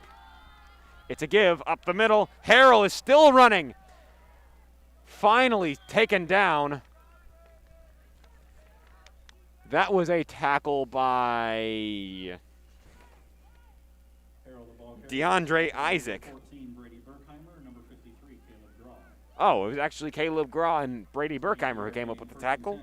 It looked like DeAndre Isaac, who, by the way, had the most tackles in last week's game against Fort Dodge with 5.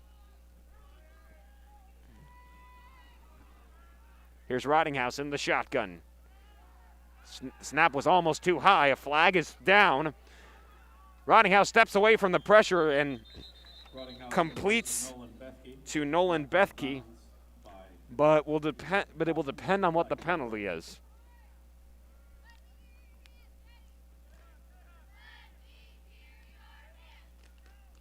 They're going to call holding on Urbandale. Another penalty that takes away good yardage.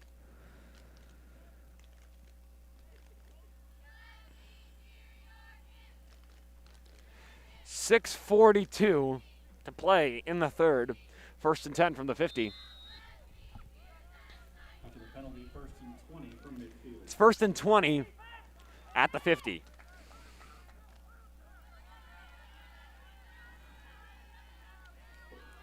.6:42 to play in the third. Ames really needs to take advantage of this opportunity. Yes, they need to get stops now. It's Langenberg. He kept it to himself, and he's still going. He's not down yet. And he goes all the way. See you later. Touchdown, Urbandale. Tucker Langenberg. That's 4 touchdowns for him tonight out of the 6 that Urbandale has. He is definitely at the top of the list for player of the game candidates for sure. Yeah. He, as we said before, he's the main contributor to Urbandale's offense. We saw early in the first half how he was able to just run through the defense, and he did it again. Extra point is good. You can also call him the main a big contributor for defense. He's also a great tackler, as we've seen a few times earlier in this game. Yes, he has been all over the field, and he's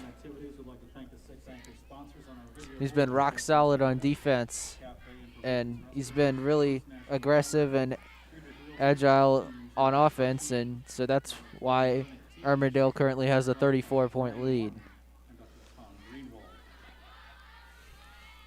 And it's 40-6. Urbandale has a 1-0 record. Ames has an 1-0 record, an 0-1, and Urbandale has the 1-0. As of right now, it's 6:30 to play in the third. If Ames doesn't get going soon, then it's going to become practically certain that Urbandale will remain unbeaten. Yeah, I have to agree with you there. Ames has got to get something going, and quickly. Tiffin for the kickoff. Papin and Brooks back for the return. 6.5 to play in the third. It's time for Ames to make a response. Maybe it could start right here. take that back. Drew Peterson has to fall on top of it. Number 7, Drew Peterson fields the kickoff. And Ames will begin yet another offensive drive. They have only scored one touchdown, and that was on their very first drive of this game. Ames will start 1st and 10. And 1-yard line.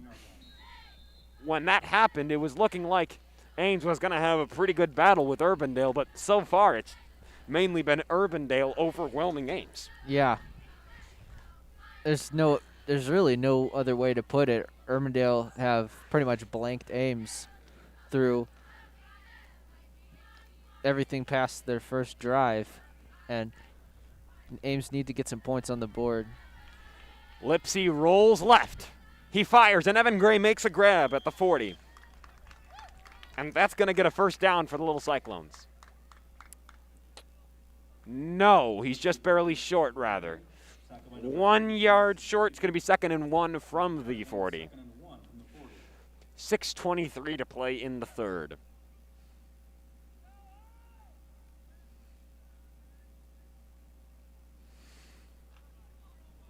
And now Ames looking to convert with just 1 yard. They just need 1 yard to do it, so it's likely that they will do it. Lipsy sets Evan Gray in motion. Play action as Lipsy keeps it to himself, and he gets just about to midfield to move the chains. Lipsy, the ball carrier, tackled by number 28, Benjamin Booth. Benjamin Booth was on the tackle for the Jayhawks. 10-yard gain, 1st and 10 at the 48. 1st and 10 from the 48-yard line, 40-6 in this third quarter. Clock is still moving, down to 6 minutes to play in the third. A fresh set of downs for the Ames Little Cyclones, and they got to get something to move in here quickly. Lipsy takes the snap with 2 on the play clock. Lipsy still got to move around. He scrambles and just has to run out of bounds, just barely getting about 3 yards. Lipsy on the keeper, forced out by number 34, Dawson Roberts. Dawson Roberts managed to be the one who got to Lipsy. 2nd and 6 from the Urbandale 48. 2nd and 6 from the 48 after a 4-yard gain from Lipsy.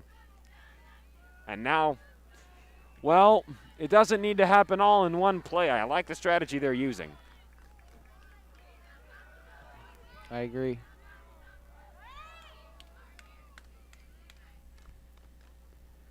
Evan Gray, who's been in motion practically this entire night, gets the carry, and he's going to be overwhelmed by Caleb Hoyt, who was not letting him get anywhere.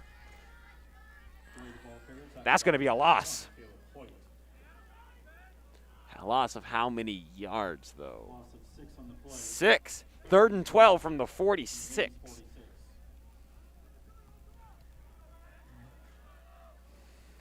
Ames needs to convert here. Got to keep this drive alive. The more drives you let go empty, the more the game slips out of their hands. Lipsy takes the snap. Rolls right. Fires downfield. He's got a man. Did he make the grab? He did. That's a first down to the 31. Evan Gray. Lipsy complete to Gray. What a fantastic play right there by Evan Gray. 23 yards on the play. 23 yards. 31. 1st and 10 from the 31. Ames moves to the plus side of the field with that one. A desperately needed play right there. Yeah. And just to think, he had to catch that through some traffic there. Well, he had one on him and then one converging as he was making the catch. So that's a pretty high quality catch. I give to Papin. He gets about 3 on the play. It's going to be 2nd and 7 from the 28 more than likely. Keeping the ball carrier, tackled by number 45. Caden Browning. Caden Browning was on the tackle that time. And it is 4 minutes to play in the third and counting. 2nd and 7 from the 28. Close the end of the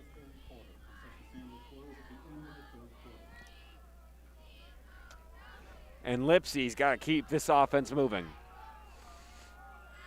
He's alone in the backfield other than Papin with him.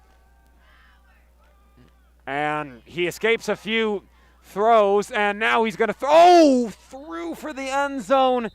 It was over the hands of Stevens. There's a flag on the play, but that's got to be tough for Nico Stevens, who almost had a touchdown there, but it depends on the penalty for if we even would have counted. Let's see what it is. It's on Ames, so holding, so it wouldn't have even been good for anything, but that's just man, that is just tough. So close yet so far for Nico Stevens on the almost making the reception. Yeah. Rather unfortunate, and penalties can kill you, and this is a penalty that would have killed a good reception if he would have caught it, as they lost 16 yards now. After the penalty, the score, it's going to be 2nd and 23 from the 44. 3:36 to play in the third. Brooks was in motion. And Lipsey under pressure. And he's still in bounds. It was Cole Garwood who almost got to him. Lipsey managed to shake him off. He wasn't able to shake off anyone else, though. Had to step out of bounds, and it's now 3rd and 21 from the 42. 3:28 to play in the third. And, well, you got a difficult situation here. Ames on 3rd and long. In a desperate situation, they still need to get things going if they want to have a chance of getting the first down and keeping this drive alive. Lipsey under pressure. He's going to take the sack. Garwood didn't let him get anywhere. He was dragging him around, spinning him right around, baby, like a record. And that is a sack. The first sack of the night, either team. And it comes from Cole Garwood of Urbandale. And it's another 3 and out for the Ames Little Cyclones with 2:54 and counting to play in the third. If Urbandale scores on this next possession right here, things may just very well be out of reach for this Ames team. Yeah. Oh. That's going to be unfortunate field position for the Jayhawks as the ball rolled down and got out of bounds at about the 2 or the 1 yard line. They're actually going to mark it down at the 4, rather. That's still not ideal for Urbandale, but seeing how they handle the pressure that this game has, any pressure that this game has brought upon them, it doesn't, I don't know if it's even going to phase them. When in doubt, just give it to Langenberg. He's going to get you a couple first downs. That's probably what's going to end up happening. Some other scores this evening in the fourth quarter. Marshalltown 35, Newton 0. In the fourth, Ankeny 17, Waukee 7. And in the fourth quarter, Dowling Catholic 22, West Des Moines Valley nothing. Well, it's 40-6. Now, 2:37 to play in the third. 1st and 10. Urbandale's going to have it in their own 4. Ames would, as I said a little bit earlier, Ames would need to probably get a quick stop right here, maybe even a turnover to give them excellent field position, and they would just need to start getting things really going. If Urbandale scores on this next drive, then this game is more than likely out of reach for the Ames Little Cyclones. Yeah, even with time on the clock waning down, it's looking more and more like Urbandale's going to take this one. 1st and 10 Urbandale at their own 4. It's 1st and 10 for Urbandale. They're on their own 4 with 2:37 to play in the third. They lead 40-6. Rottinghouse has Friedrichsen with him in the backfield. He gives to Friedrichsen. Or rather, he gave to Paven. And Paven actually lost 3 yards on the play. It's going to be 2nd and 13 from the 1. Pave on the ball carrier, tackle by number 43, Kyle Church. Kyle Church managed to make the tackle there. No gain on the play, 2nd and 10 from the 4. Oh, actually, no gain was made. It's 2nd and 10, ball still at the 4. Clock continues to move down to 2:05 to play in the 3rd.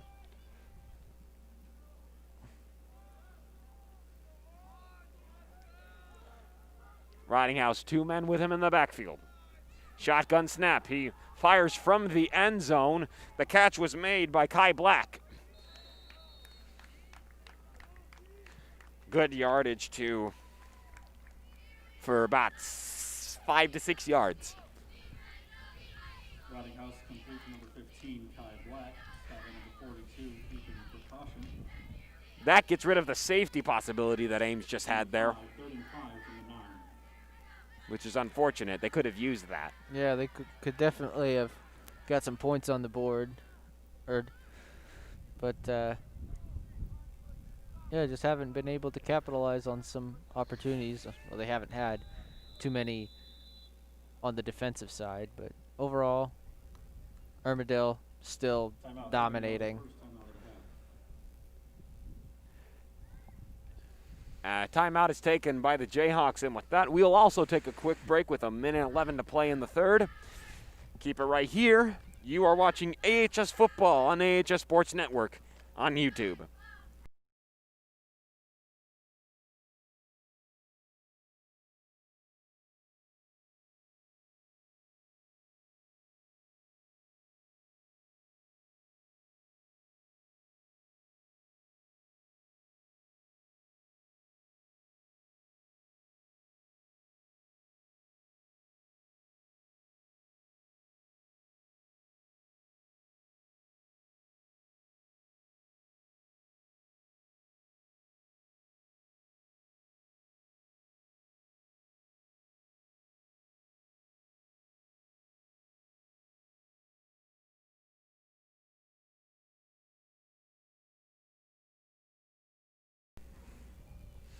So welcome back into it, folks. It's 3rd and 5. Urbandale has it at their own 9. And they also have a big lead over the Little Cyclones, 40-6, with 1:11 to play in the 3rd. Ames needs to stop here to try and get an offensive drive going.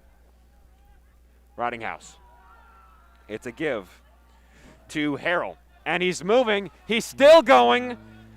And he's moving down the sideline. Finally going to be taken down by Ethan Precaution into the secondary.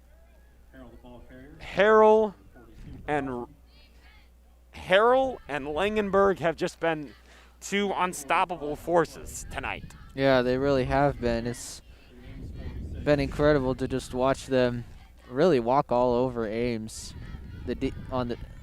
And you know, Langenberg, he's, as we said, he had 289 rush yards in the first game against Johnston.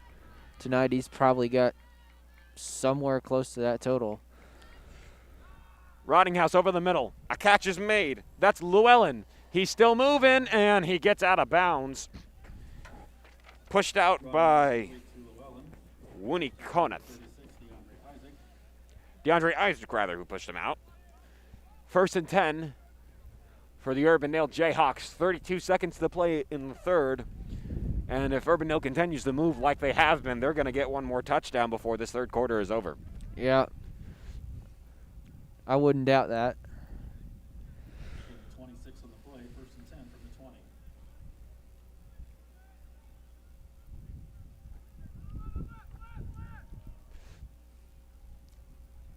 Well, we will see what Ridinghouse does here. That's going to be a give to Paven. He moves out to the right, still going, avoiding the tackles, and brings Urbandale to about the 5 with 23 seconds to play in the 3rd. Precaution managed to get another tackle. I believe that is his 3rd of the night.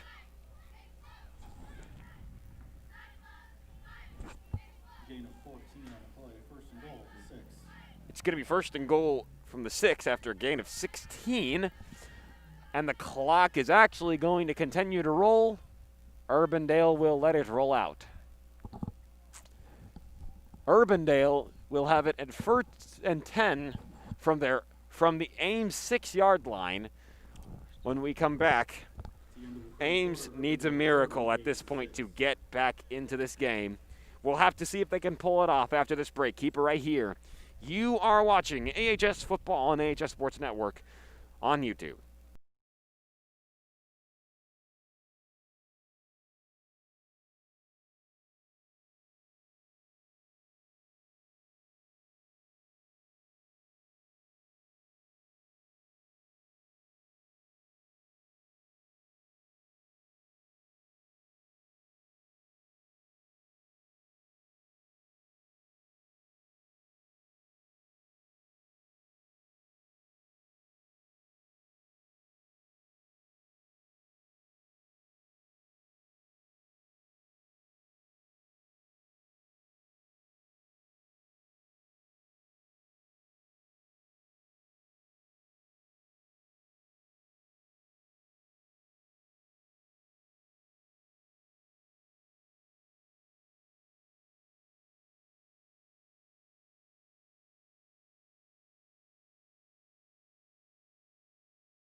Welcome back into it, folks. We'd like to remind you that AHS Football and AHS Sports Network on YouTube is brought to you, first off, by OBS Studio, free and open source software for video recording and live streaming. Go to obsproject.com to download and start streaming quickly and easily on Windows, Mac, or Linux. And by YouTube Live, bringing you live streams on youtube.com since 2008. And now back into this game. Urbandale has it 1st and 6 from their own 6. 1st and goal, rather, from their own 6. And somebody on Urbandale, I believe, stepped off early. Yes. Well, a loss of 5 for that. That brings them 1st and goal from the 11. They've still got a good amount. They've still got 3 tries before they would more than likely go for a field goal to get into the end zone. Do you think they need 3 tries? Who knows? Probably not. Langenberg takes the snap directly, and Harrell, wow, someone rammed into him quickly, and you could hear it from all the way out here. Wow. Yeah. What a collision sound that was. Absolutely. Number 45, Michael Glovers.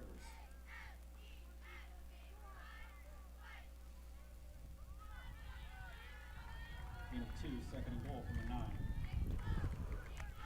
It'll be 2nd and goal from the 9 with just under 11 and a half to play in the 4th. It's going to be Langenberg taking the snap again. Langenberg, a give to Harrell. He runs and got to probably the 3 or the 2. He got a nice push from his mates. Yes. 11 minutes and counting to play in the 4th. 3rd and 4. 3rd and goal, rather, from the 4. 10:50 to play in the 4th. And 5, 3rd and goal to 4.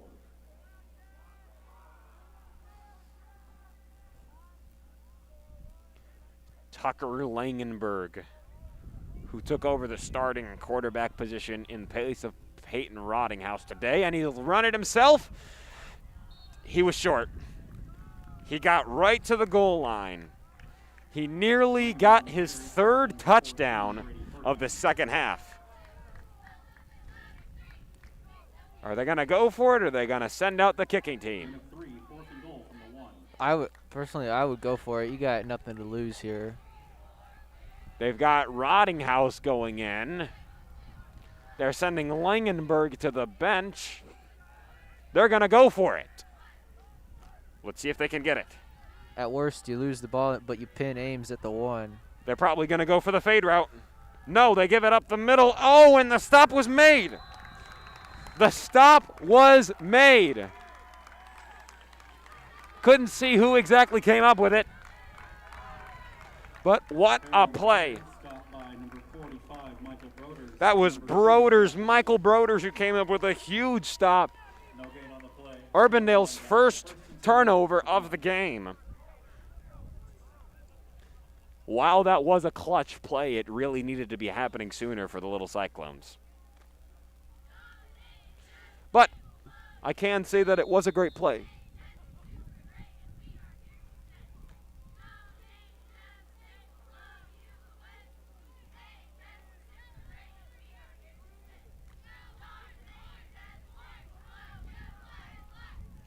.9:49 to play in the fourth.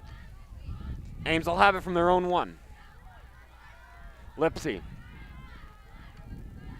Uh-oh. It was either Hoyt for Urbandale or Fernandez for Ames, who stepped off early. It was Fernandez. Well, there's nowhere you can really bring the ball back. You move it about 6 inches. Yeah, probably. Half to the goal. Half the distance to the goal. Yeah, that's what you could do.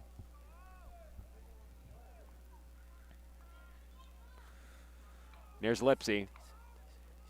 Trying to get Urbandale to step off early. It didn't work. Doesn't matter. Papin still gets a good gain of about 5 to 6 yards with 9:38 and counting to go in the fourth.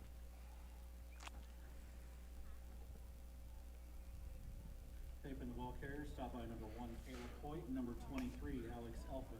Hoyt, 5-yard gain, 2nd and 5. as well as Elfin, managed to make the stop. It's 2nd and 5 from the 6. 9:18 to play in the fourth. Lipsy. Shotgun snap. It was almost too high for his head. Stevens makes the grab over the middle and gets to the 20, and Ames moves the chains.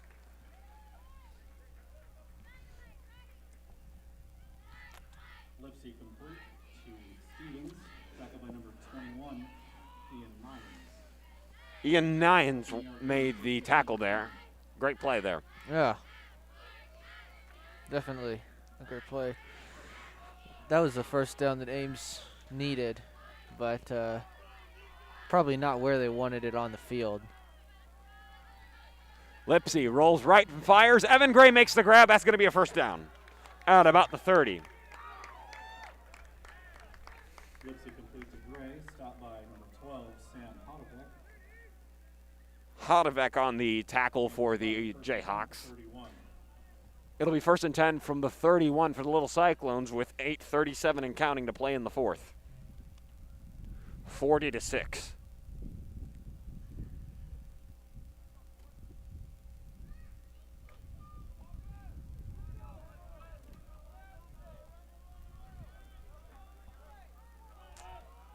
So now, Lipsy will be right here. Tried to wait patiently in the pocket, now has to scramble. He almost got tripped up, and he's still moving, and he's got it. Oh, he's on the move. He's still going. Lipsy's going to take it all the way. Catch me in the end zone. How about that? Sound the siren. Touchdown, little Cyclones. 69 yards and the Ames touchdown. Who cares that they're still down by 28 points? What a play by Lipsy. That's the kind of breakout play we've been looking for. We finally got it. And, well, he broke the second to last guy's ankles and then got a really nice block from his teammate to ensure that he was going to score. Lemcool slips it to the uprights. And Ames has got a touchdown. Another touchdown, 40 to 13. What a run by Lipsy. However, still a lot of ground to make up for the little Cyclones. And we will keep it here instead of taking a break. How about that play from Lipsy? That was just phenomenal.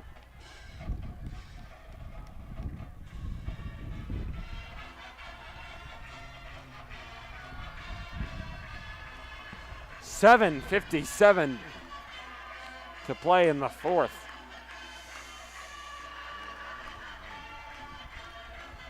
First and 10 from the 31.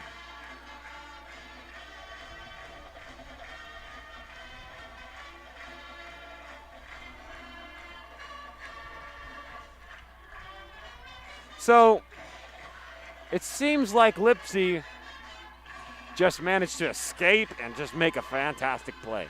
Yeah, that was a very nice play. Definitely shows off his capabilities. Probably something reminiscent of what he did last week at Fort Dodge. Even though you're down by 27, I think, if you can get a stop here, that would be nice. But I think they know that it's unlikely that they'll win, but you know what? They're not going to give up hope.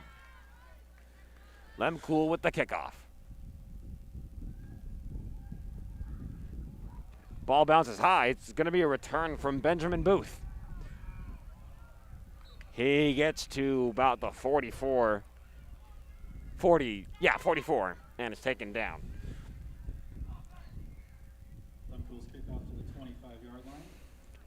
7:52 to play in the fourth. It's first and 10 from the 43 for the Jayhawks. 18 yards on the return. Stop An by 18-yard return. 43.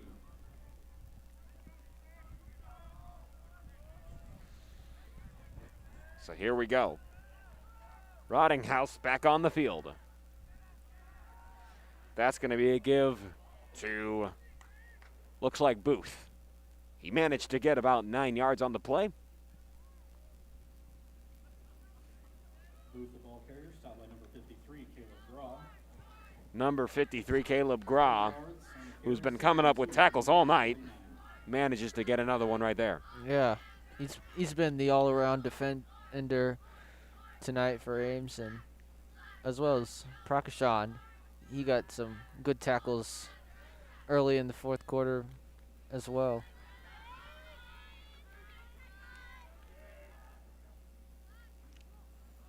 And here's a fake give, and then and then he actually did end up giving it to him, to Booth. 7 minutes and counting to play in the fourth. How about another weather update, folks? As of right now, skies are clear, 68 degrees. 2-yard loss, 3rd and 4 from the Urbandale 49. It's a fantastic environment here as far as the weather goes. Beautiful night for football.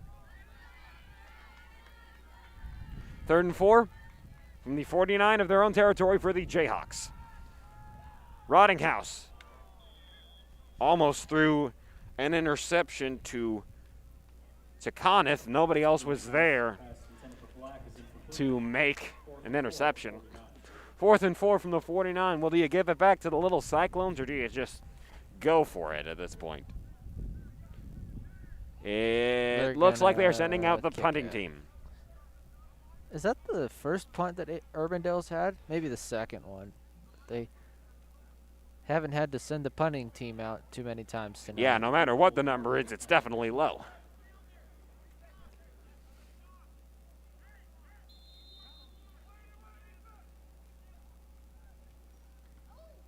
Punt off from Garwood. He got that one deep. Papin's going to be on the return. He got to the 26-yard line. Exists. Yes. Anyways. 40-13. 6:11 to play in the fourth.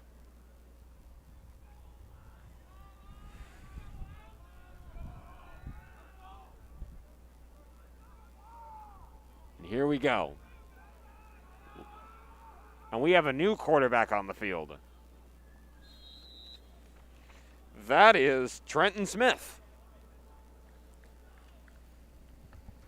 Smith is a 6-foot freshman, number 11, at 190 pounds. 1-yard gain, 2nd and 9 at the 27.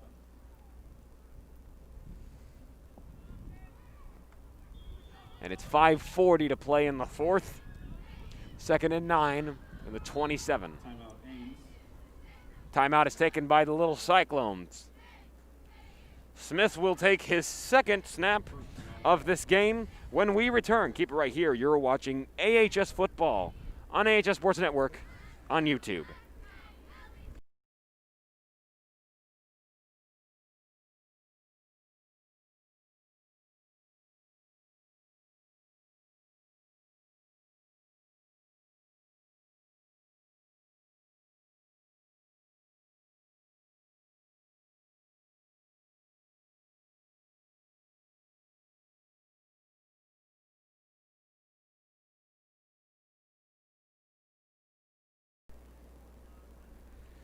Folks, after a quick look in the chat, I would just like to remind everybody that we would prefer that you keep vulgar language out of the chat, please and thank you. And with that, we will get back into the game. It's 2nd and 9 from the 27. Ames has it at their own. Oh, yeah, Ames has it at their own 27. 5:40 to play in the 4th. That was a give to Noah Seibert. Hales on the carry, tackled by Garwood. Or no, it was someone else. It wasn't Seibert. The clock continues to move down to 5:22. 2-yard loss, 3rd and 11 from the 25. 2-yard loss, 3rd and 11 from the 25-yard line.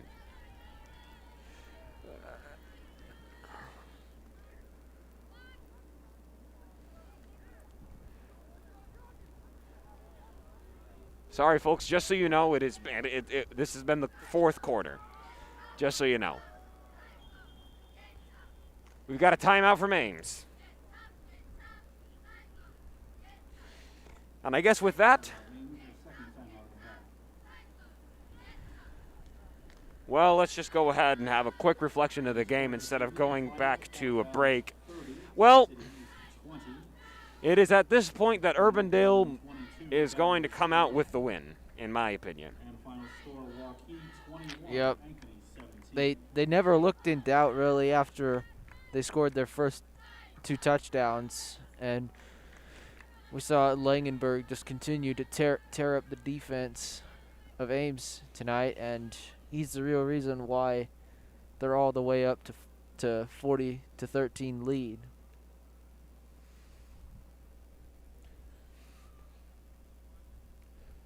And it's 4:56 to play in the 4th.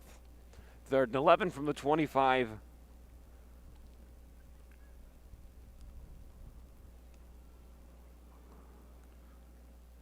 Bruce Vertinen, unfortunately, is going to have an 0-2 start to his last season as an Ames High football head coach. What a career he's led. I thought we have a new guy. Oh, yes. My apologies. Kevin Ferguson is actually in his first season of coaching. I was under the impression that this was Coach Vertinen's last year. I do apologize for that.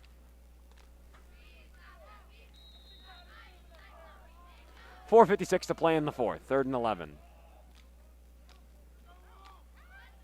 Oh, the ball is out!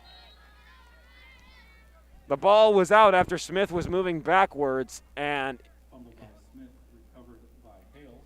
Hales was able to get back on it. J.T. Hales, a 145-pound sophomore running back. And the punting team is coming out for the little Cyclones, 4th and 21 for 15. which means Lipsy is back out for the little Cyclones, and back for the return is going to be Friedrichsen.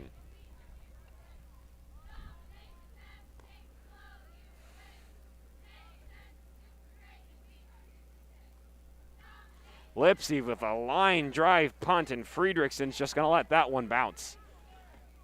Gray gets his hands on it at about the 42, and Urbandale's going to start this drive on the plus side of the field. 4:10 to play in the 4th. 26-yard punt. A 26-yard punt from Lipsy. Got the Ames 41, 1st and 10. Urbandale. Urbandale starts this drive on the plus side of the field from the 41, 1st and 10. 4:10 to play in the 4th. And out onto the field in the quarterback position is Tristan Carmel. 6-foot senior, number 7 rather. And he was aggressively taken down, no room to go. Michael Broders came up with the tackle. 7 Tristan Carmel on the carry. Tackled by number 71, Briar Fitz. 3-yard loss, 2nd and 13 to 44. A 3-yard loss on the play, 2nd and 13 from the 44. 3:45 and counting to play in the fourth.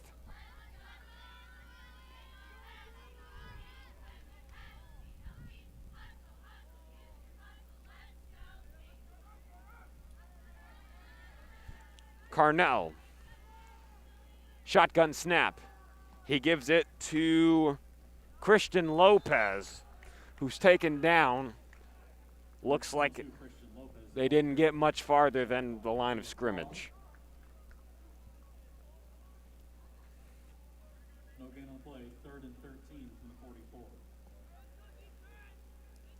Clock still continues to move down to 3:03 to play in the fourth and counting.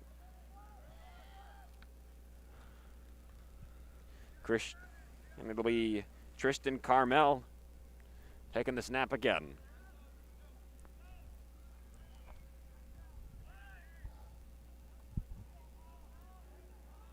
Carmel. It's a give to Logan Hong, who ran aggressively to the left, and I think that they got the first down. 30, Logan Hong, the ball carrier. Or they just barely, it appears as if they just barely actually were unfortunately unable to get the first down. I personally say just go ahead and, no, wait, they're giving it to him. Never mind, it is a first down, just as I thought. From the 31, still in Ames territory.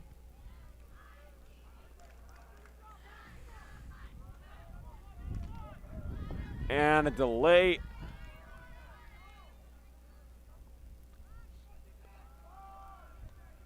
There's a give as the Ames defense pummels Jalen Ziegler. Lopez, the ball carrier. Number 45, Michael Broders on the stop. Or Christian Lopez, rather. 2:16 to play in the fourth. 2-yard gain. 2nd and 8 at the 29. 2nd and 8, 29-yard line. 2 minutes to play and counting in the fourth. Urbandale with one more first down is probably going to end this game. Yep. There's no question about that. If they can just get a first down, and that'll be game over. And almost. Carmel bobbled a snap, managed to get it, pick up his own fumble. Urbandale keeps the ball but loses yards. Still can end the game at this point if they do get the first down. Clock rolls down to just a minute and a half and counting to play.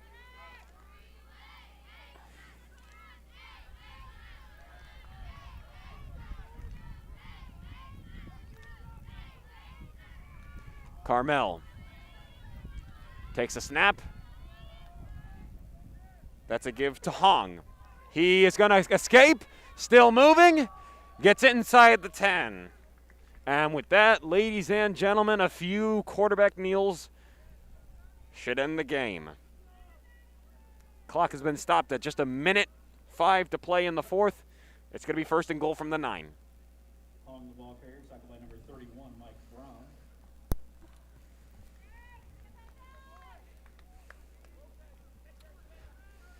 Clock now continues to move, under a minute and counting to play.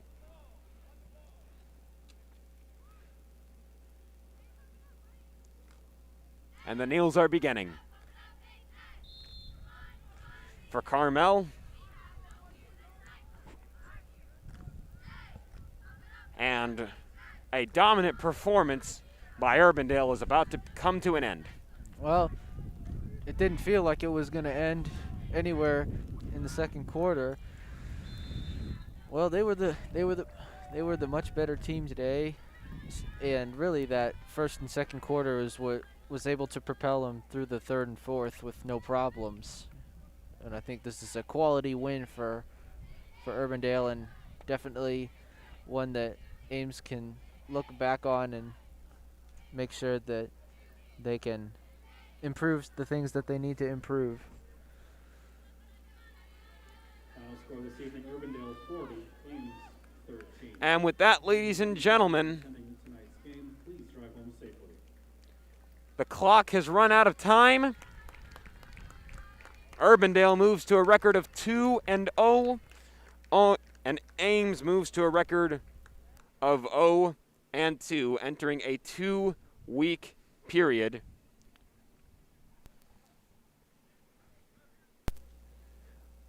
I do apologize, ladies and gentlemen. It seems like our game camera has, for some reason, cutouts. We'll have to keep it on the face view for the rest of the game. Well, Yes. it lasted long enough, we can say that. Yes.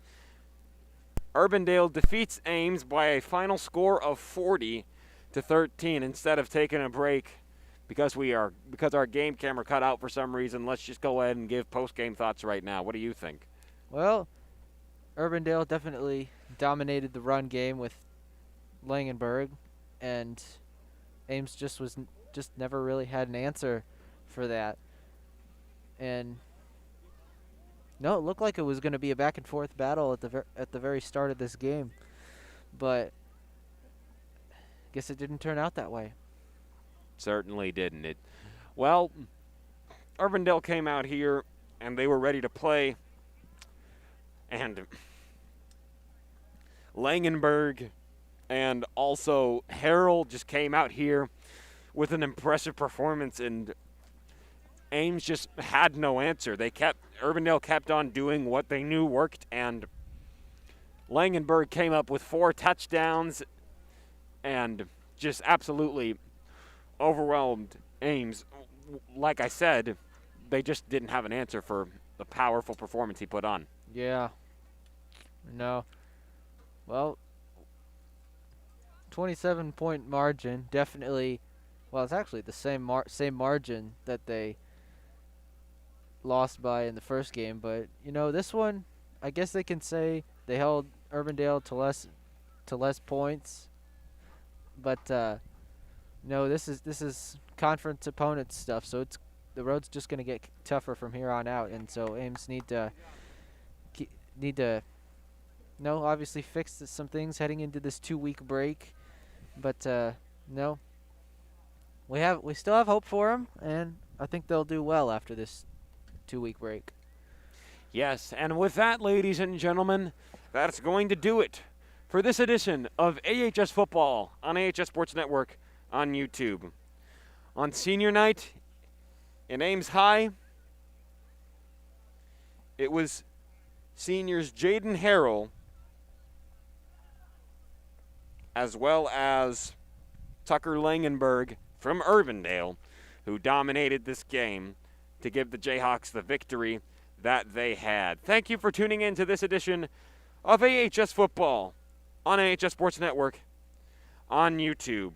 We will be updating you on our social media as soon as we know when things will resume. If they do resume, we will let you know on our social media. So please make sure to follow us on Facebook, or rather Twitter and Instagram. We have a Facebook in the works, so we will let you guys know when that is available.